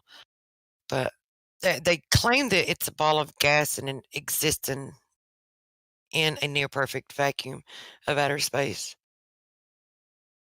Like there's I mean, that violates, that violates natural law, the second law of thermodynamics, and probably a bunch more, but for sure that one.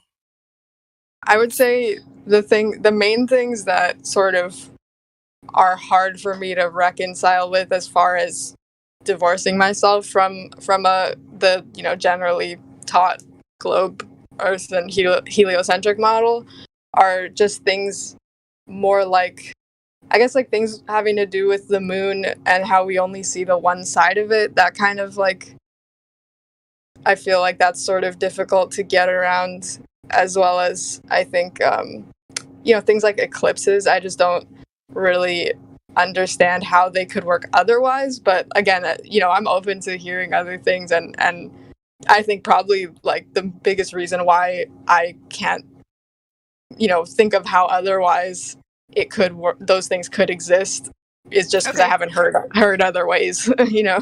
Yeah. Well, I'm sure that there's many of the other ones that would also love to have the discussion with you about the eclipses, and we may do that just here in a minute. But I'm going to let JC, since he's just got his mic working, ask a few questions if he'd like to. But Spooky, welcome to the server, and we can discuss the eclipses here shortly, because it'll be a pretty lengthy discussion, because there's actually a lot of different types that you can look into and discuss. For sure, I appreciate it, and yeah, I didn't mean to like redirect the discussion or anything like that. No, you didn't. You're cool. No, you're good. You are the discussion. If you're questioning things, you are the discussion. So, but JC, do you have any? Go ahead and ask your questions, JC. So I did already put these in text chat, but I was going to ask about what's the rough diameter of flat Earth? Do we have any idea? As well as about how high up the sun is. Those are the main things that I'm curious about right now. Well, to have that, we would have to transverse the entire Earth and actually see where the extent of it is. Right? We're not going to do like they do and just, give you calculations and explanations and stories. So, is there no way to get a ballpark estimate from traversing half of the Earth and telling from there? Any ballpark thing at all, or do we just have no idea how large the Earth is? Wait, let me ask something. Do you know are you a globe earther? Yes, very, very much so. Okay. Do you know how big the globe is? I think it was 8,000 miles diameter. If I recall correctly. Okay. Do you know how they came to measure that? Let's see. There have been a few different methods. I think I remember in ancient times there was something about using the sun and sticks and angles of shadows and such. Mm-hmm. My internet keeps cutting out, so I don't know if it's that me or could you, just but be my mic. I don't know. Yeah, you're good, Luke. Okay. I just didn't catch what he said. Can you just repeat it? From what I recall, the estimates for Earth size were first made by using the sun and the shadows that the sun casts to guess the size. And I don't know how exact measurements have been made since that point. You mean Eratosthenes? They already got that in the chat. Yeah. But yeah, I mean, there's also pictures of people putting sticks, on a flat surface with just different angles of light, and you can do the same thing. So it doesn't really prove anything. Yes. And I am aware of that. I'm not really concerned about the flaws in the globe model at the moment. I'm just trying to learn more about what a flat Earth would look like. And to me, an important part of that is what size you think it is and how far away the sun is. That's basically what I'm getting at right now. Okay. So to understand the flat Earth, for the most part, it is just better to know the globe Earth, then you'll be able to just prove everything. And a lot of these questions that you're asking are more speculative on our end. Like Truth said earlier, we have a lot of limitations financially that doesn't allow us to explore and measure all of the Earth. So we don't want to lie to you and say, yeah, the Earth is this much big, you know. Okay. So yeah, we're not gonna give you a fake answer. The truth is we don't know exactly how big it is, and nobody does. Yeah, I suppose that makes sense. And as for estimates of the sun's height, is there any easy way that you found to calculate that, or is that also something that you just don't know? It's it impossible. would fall under the same category. We'd have to know. Oh, I'm sorry. Go ahead. Okay. No, you're good. Yeah. You need to know the size or the distance to recalculate the other, and we don't know either. Nobody does. Can I ask a question now? Or sorry. Yeah, go ahead. Oh, hey, Redford. Yeah, please. Okay, so I guess. Oh wait, not Redford. Sorry, it's Spooky. Oh my gosh, you sound like Redford. You're good. Okay, well, hang on. Let me make a comment to what he was asking. Just and then I'll be real quick, and then I'll shut up, and then you can go ahead. As far as measuring the distance of something, if it's moving, then that is going to change every time that it moves. So if something's moving, you can't really measure the distance to it, and the sun does appear to be moving. So, but go ahead, Spooky. Okay. So, I guess my question is, I think I could be misremembering, but when I first came in, I think you guys were talking about the moon, and this isn't going to be about eclipses or anything, but more just in like general with the moon phases and everything. How is there like a theory or explanation for how the moon phases could occur if the sun wasn't like what if the moon wasn't reflecting light off of the sun? Like, I guess Well, just like no one's actually verified that it is reflecting. In matter of fact, all indications, like everything, all of our observations indicate that it's not reflecting the sunlight. That the moon is actually giving off its own light. yeah, and I think I've heard that before, but how? I guess my question is, how would it how or why would it sometimes emit light from, like, why wouldn't it always just emit light from the entire, moon, like the full circle of it, as opposed to like sometimes it emits light at, various slivers of it. You know what I mean? Well, I mean, whatever its function is, it was created to behave just the way it's behaving, and that would mean, like, to be able to answer the spirit of the question that I believe that you're asking, it would mean that we would have to understand everything about it and what its functions are and all aspects of it and so forth, and we don't know. Okay.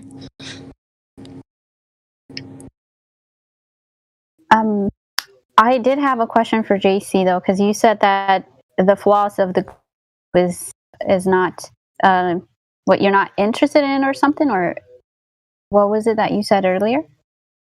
Basically, that's not something that I'm interested in talking about, because I mostly want to learn more about what flat earthers think, and I've heard a lot about why you don't believe the globe is valid and such, and that topic of discussion isn't as interesting to me. So Well, it's not about belief. It is invalid. I was basically just trying to steer the conversation away from a globe Earth because I was trying to focus on the flat Earth and learn more about that. Well, it just measures flat, and that's what the entire subject is. That's what the point of discussion is to look at and examine all of the heliocentric model claims and to test what we can and to verify if they're true.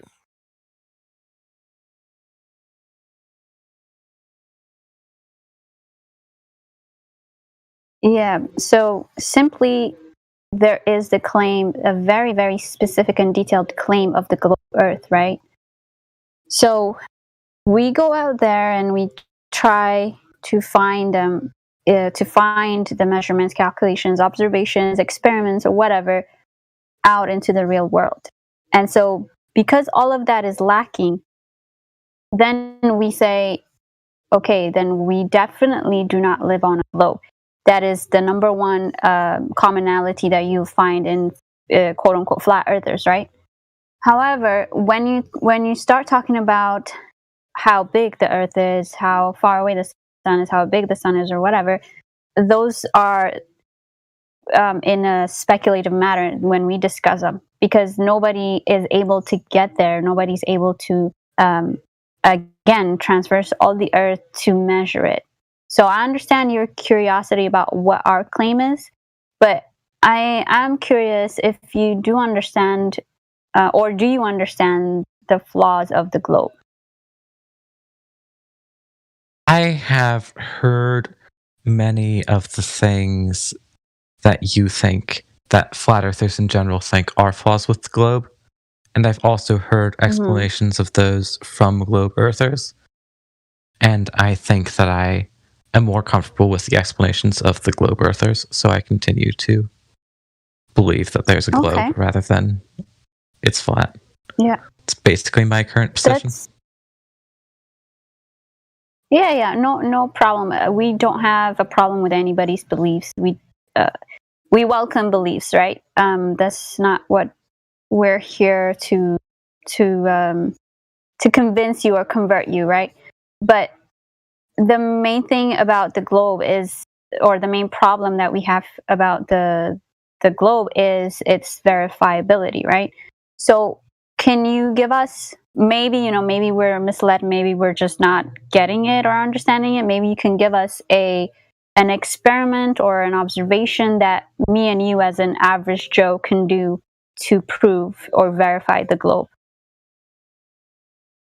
You'd have to give me a minute to think on that one. Nothing comes to mind. What do you want, JC? What do you want, JC? Do you want to know what the earth is, or do you just want to believe in something?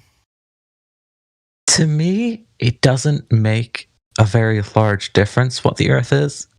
If it is flat and I've been lied to all my life, I have other things just in my own personal life that I'm more concerned about, and I can't really take down a large government conspiracy if that is what's going on. But what is interesting to me is an entire different explanation for what the world is that I've heard not much about before this point. So I want to learn more about You may flat be Earth. convincing yourself, JC, that it doesn't matter to you, and you may be making a proclamation that it doesn't matter, and you may think that you don't care either way, but you obviously do, and it obviously does matter, or you wouldn't be here where we're having the discussion about it.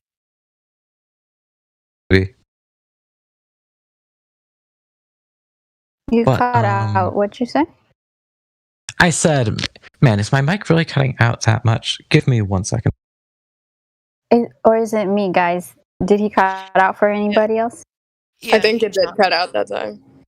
He chopped as if it's a sensitivity or something. I don't know. Okay, I tried adjusting my sensitivity. Am I cutting out less? Yeah, you sound good now. Okay, so this is a different thing that's just speculation. But could you theoretically calculate the height of the sun by having one person under it at high noon and another person? If it wasn't moving, but it's moving. But so. not necessarily the height of the sun always, just at one specific point of time. And what I was saying... Well, even if it... Well, we can't freeze time, so that would be impossible. There's no sense in, entertaining an idea that we know can never happen. But if you know the height at one time, then you could estimate maybe it's roughly close to that height at other times, And I think that even if it's not concrete information that you can do something with, it would still be valuable. But we can't. Well, here's the thing with... Oh, sorry, we go have ahead. two unknowns, size and distance. We have two unknowns. Plus, there's atmospheric lensing to consider, all the atmospheric conditions. It's really impossible to accurately triangulate it. I mean, the best you could do is look at the shadows, like how sundials work, right? But that doesn't give you an exact triangulated position. It just tells you where the light's coming from by the time it reaches the atmosphere, right? And then you'd also have to assume that it's a physical object. I mean, we know it appears to us. We know how it appears to us, but we really don't. We don't know anything about what it is, to be honest with you.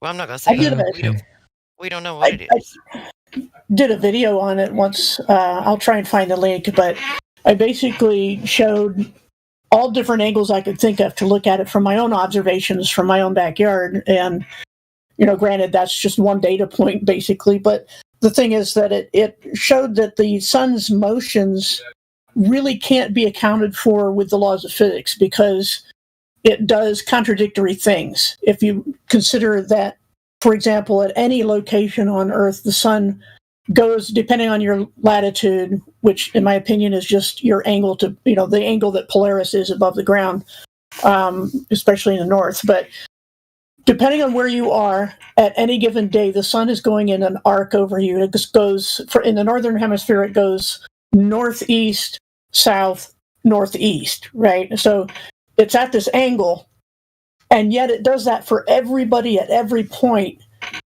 And yet people in the southern hemisphere see it go the opposite way, southeast, north, southwest.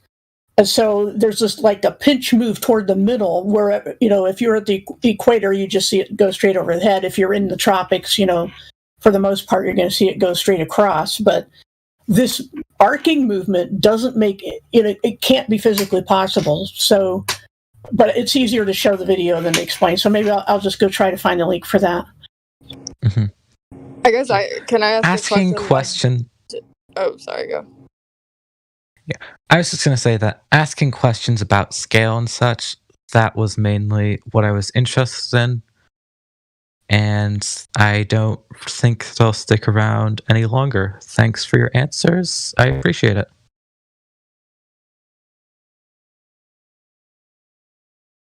Okay. Go ahead, Spooky. You had a question. Yeah. So that was kind of weird. But so I guess.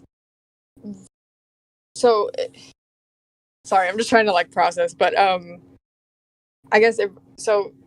No worries. Given so if we're saying that the surf, or I guess what we see of the Earth and everything is flat, and we're standing on a flat plane, more or less, not including mountains or whatever, but generally flat. And then our visual of the sun, what we see is that is the generally understood thing that we're fixed in our location, at least basically I guess what I'm asking is, it sounds like what you guys are saying is that the sun is moving in the sky, in some way that would explain why it moves from our perspective, right? And it's moving over us or something like that. But has anyone, I guess my question is if since we know we can look through like a telescope with, you know, some sort of polarizing, something that makes it possible to look at the sun without like blinding yourself. Has anyone ever like, you know, just aimed a telescope like that at the sun and just left it there for a while, like, I don't know, a day or something? I'm gonna post the best attempt that I've seen anyone make at trying to measure the distance of the sun, and not saying that it is. It's just that's the best attempt, and then they determined that it can't be measured, but they also determined that it's absolutely and positively not 93 million miles away, like they claim it is, and it's not the way that they present it to us. But if you're looking in the live stream voice text.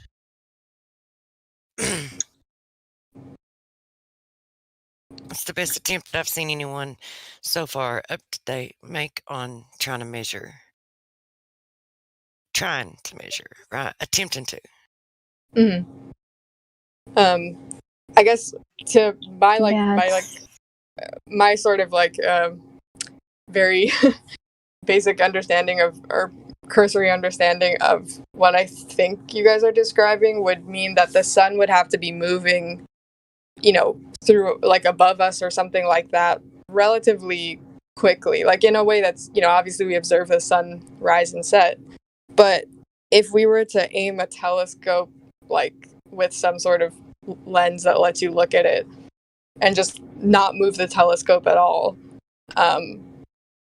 would we be able to see the sun like moving in the moving relatively quickly? You know what I mean? Like, I guess actually fairly quickly, because you know, especially if you're fairly well zoomed in, and the more zoom you are, the more quickly it'll go past even distant stars or like Saturn or Jupiter. If you're zoomed in enough to see details, it will go out of the field of view within just maybe 10-15 seconds.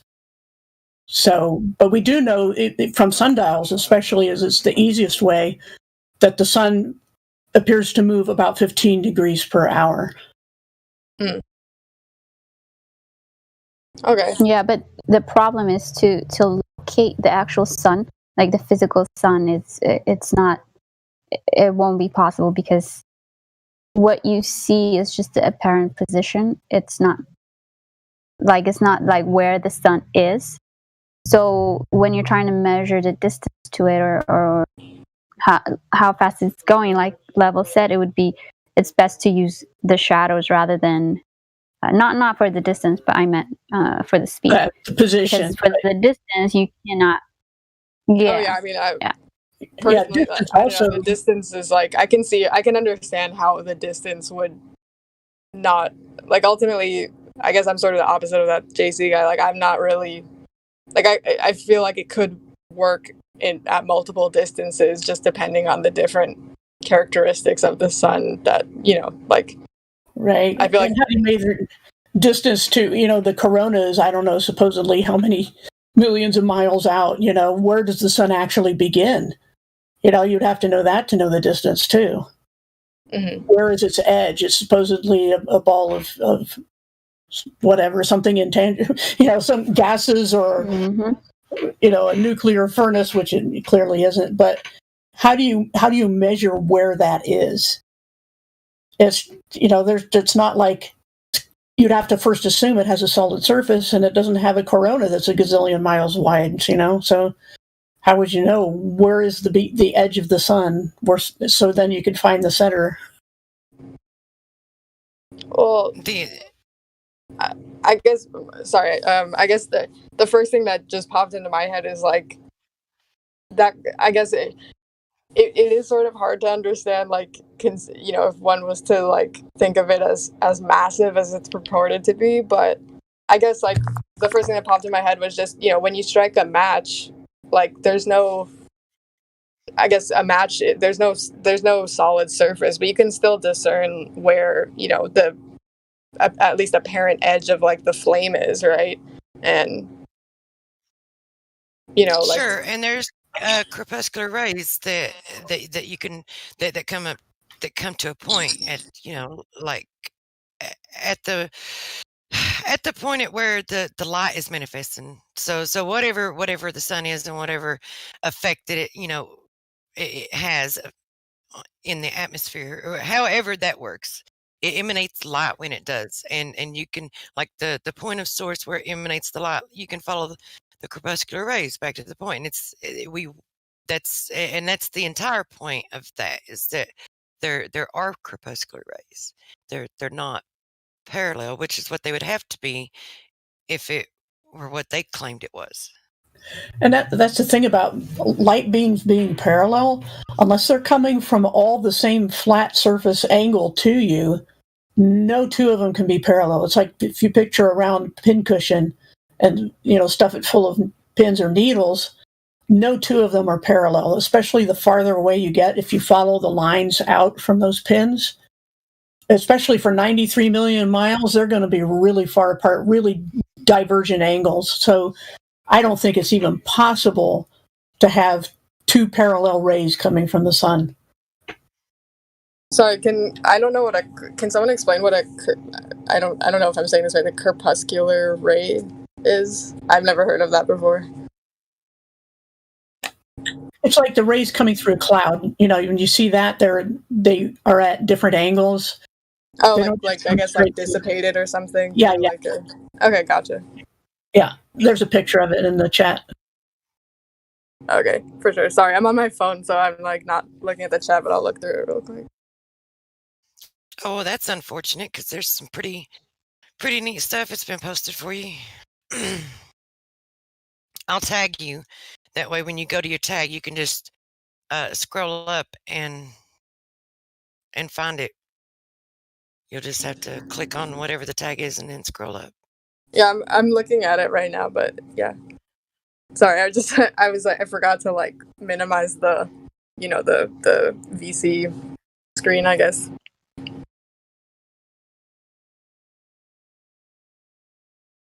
Yeah, I was looking for another one. There's a really good one. There's tons of photographs with crepuscular rays.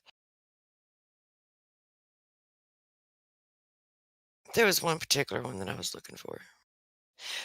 But anyway. That article says they are, it's only perspective that makes them look non-parallel. That's ridiculous.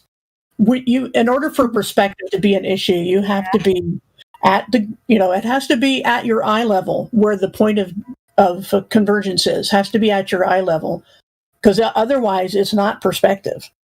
Especially if it's vertical. If you're looking at the distance and there's rays coming down from the sun towards the ocean or a forest or something, and they're not parallel, that is not perspective, because they're vertical.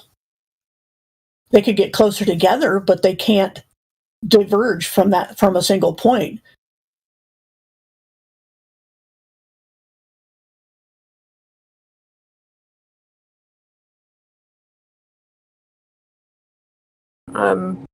Okay, I'll have to like read these when I get to my computer at some point. And I will. I guess so can I ask another question? Sure. Another thing that's sort of like, I think I sort of referenced it earlier regarding the moon. I don't know why the moon is like something that brings up a lot of questions for me, but I guess we see it every night. So, how I guess, well, I think I just sort of answered my own question. I was going to say, how would it be that we only see the one side of the moon on a flat Earth model? But I guess that would be assuming that the moon was round as well. I don't know. It would be assuming that there's sides to it. I mean, we just don't know. Because I think there's, I don't remember what it is. I'll have to look it up as well. But I think there was, like, if you have a really high-powered telescope or something, I heard someone say some point that you can zoom in on the moon, or basically, like, look at the moon, through a really strong telescope and see remnants of when, remnants of basically, like, space expeditions or whatever you want to call it, like that have gone up there. Yeah, try to do that yourself and see if you can see any of that. That's all I want to say about it. Just observe the moon and see what you see. Okay. I mean, to be fair, I don't have a super high power telescope, but yeah. There are features on the moon that are called naked eye craters. I like you know the names, but there's a Tycho and Copernicus craters and things like that you can see with the naked eye. At least the biggest one, and supposedly it's like, I forget the exact distance, like 50 miles across or something. So they're telling us that the moon is nearly 250,000 miles away, and with the naked eye you can see something that's 50 miles wide. And then they'll tell us that with a high-powered telescope you still can't see anything they left on the surface. So that does not add up.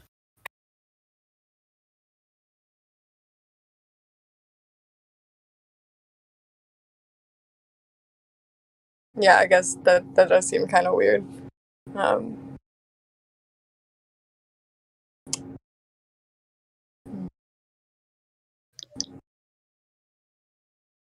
Okay, well, I don't really have any other specific questions at the moment. If you guys wanted to keep talking, maybe I'll like chime in if something comes to mind.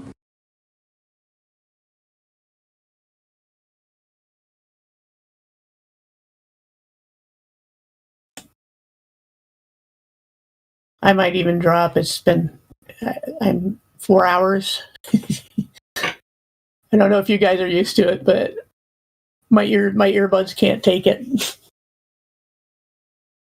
We have trouts sitting in here with no rolls. Maybe we trouts. If you got any questions, yeah, and he bounced. So Mm-hmm. now, if they're unmuted and they hop out of this room, they automatically get remuted, don't they?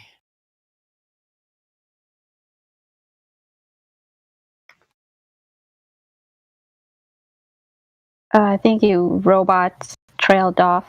Truth. Yeah, I was. Can you hear me now? Yeah, I can hear you. Now. Okay. Yeah. No, I was just saying I unmuted that guy and then he bounced. Like, is that the case in this room? That when they leave, if they're unmuted and they leave, they get remuted? Or is that Yeah, if they leave a room and no, if they don't have a role, then they automatically get muted again. Okay, so that applies to all rooms. Cool. Yeah, I think he just unmuted him and he bounced. So Yeah, they do that sometimes.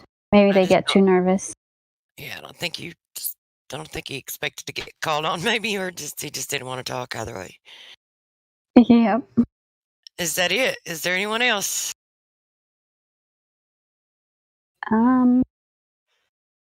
Going once, going twice, 3 times the lady. So I guess that's it. You can, I guess, if you want to end ladies' night, now's a good time to do it. Yeah, we should. I'll play a song and then Helio, if you're listening after the song ends, you can end ladies' night. Any last words? Well, no, not last words. You guys could stay after ladies' night, of course. But any comments or anything you guys want to make, girls want to make? Thanks for the conversation. I appreciate it.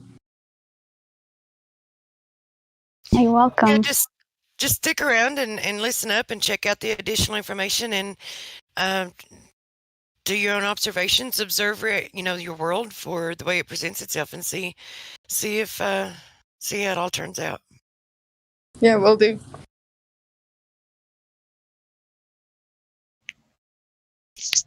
Awesome. Say well done, ladies. Nice job. Thank you, and appreciate for all those who participated and patiently listened as well. Thank you so much. And I'm gonna end it with a song from Elijah. I haven't heard this play his song. It is Come Into the Light by Elijah, aka Anomaly. Nobody claims that what you're observing when you're seeing the horizon is the geometric horizon. That's fascinating, but to do geometry you must have one. It is an optic phenomenon. So to do geometry though, you must have one. A tangent point with a straight line to it. Now you're telling me all about what you haven't got. So, which one of you guys can fight? Which one of you thinks you're right? Step up to the mic and see what the people them decide. Who will see his demise when the truth finally come to light? I've been on the globe for my whole life. Something in my nose don't smell right. Meditating, feel a slight breeze in the wind, but I know I ain't moving, this is no ride. How you gonna tell me that the air that I'm breathing, that the PSI I'm feeling, it contain, motherfucker? How you have gas pressure next to a place 10 to the negative 17 to a space, motherfucker? What did Nixon say? One small step for man is one giant leap for mankind. And at the same time, a can of tuna landed on the moon while the Vietnamese died at the same time. I ain't got time for the life MLM. Helios, flame out, breaking down the dam. Crushing off false gods in the program. Believe when he say that I am that I am. I am that I am.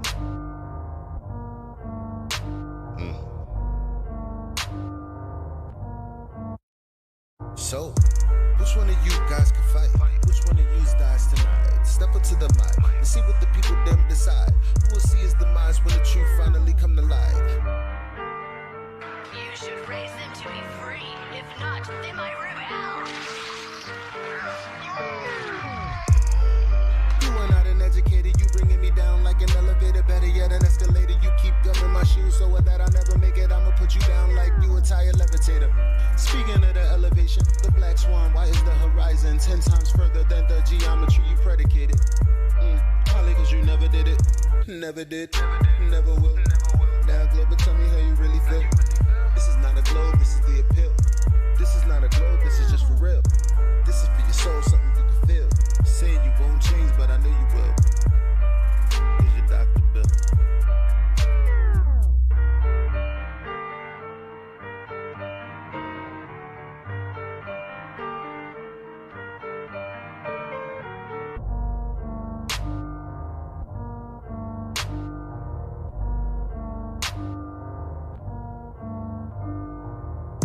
Which one of you guys can fight? Which one of you thinks you're right? Step up to the mic and see what the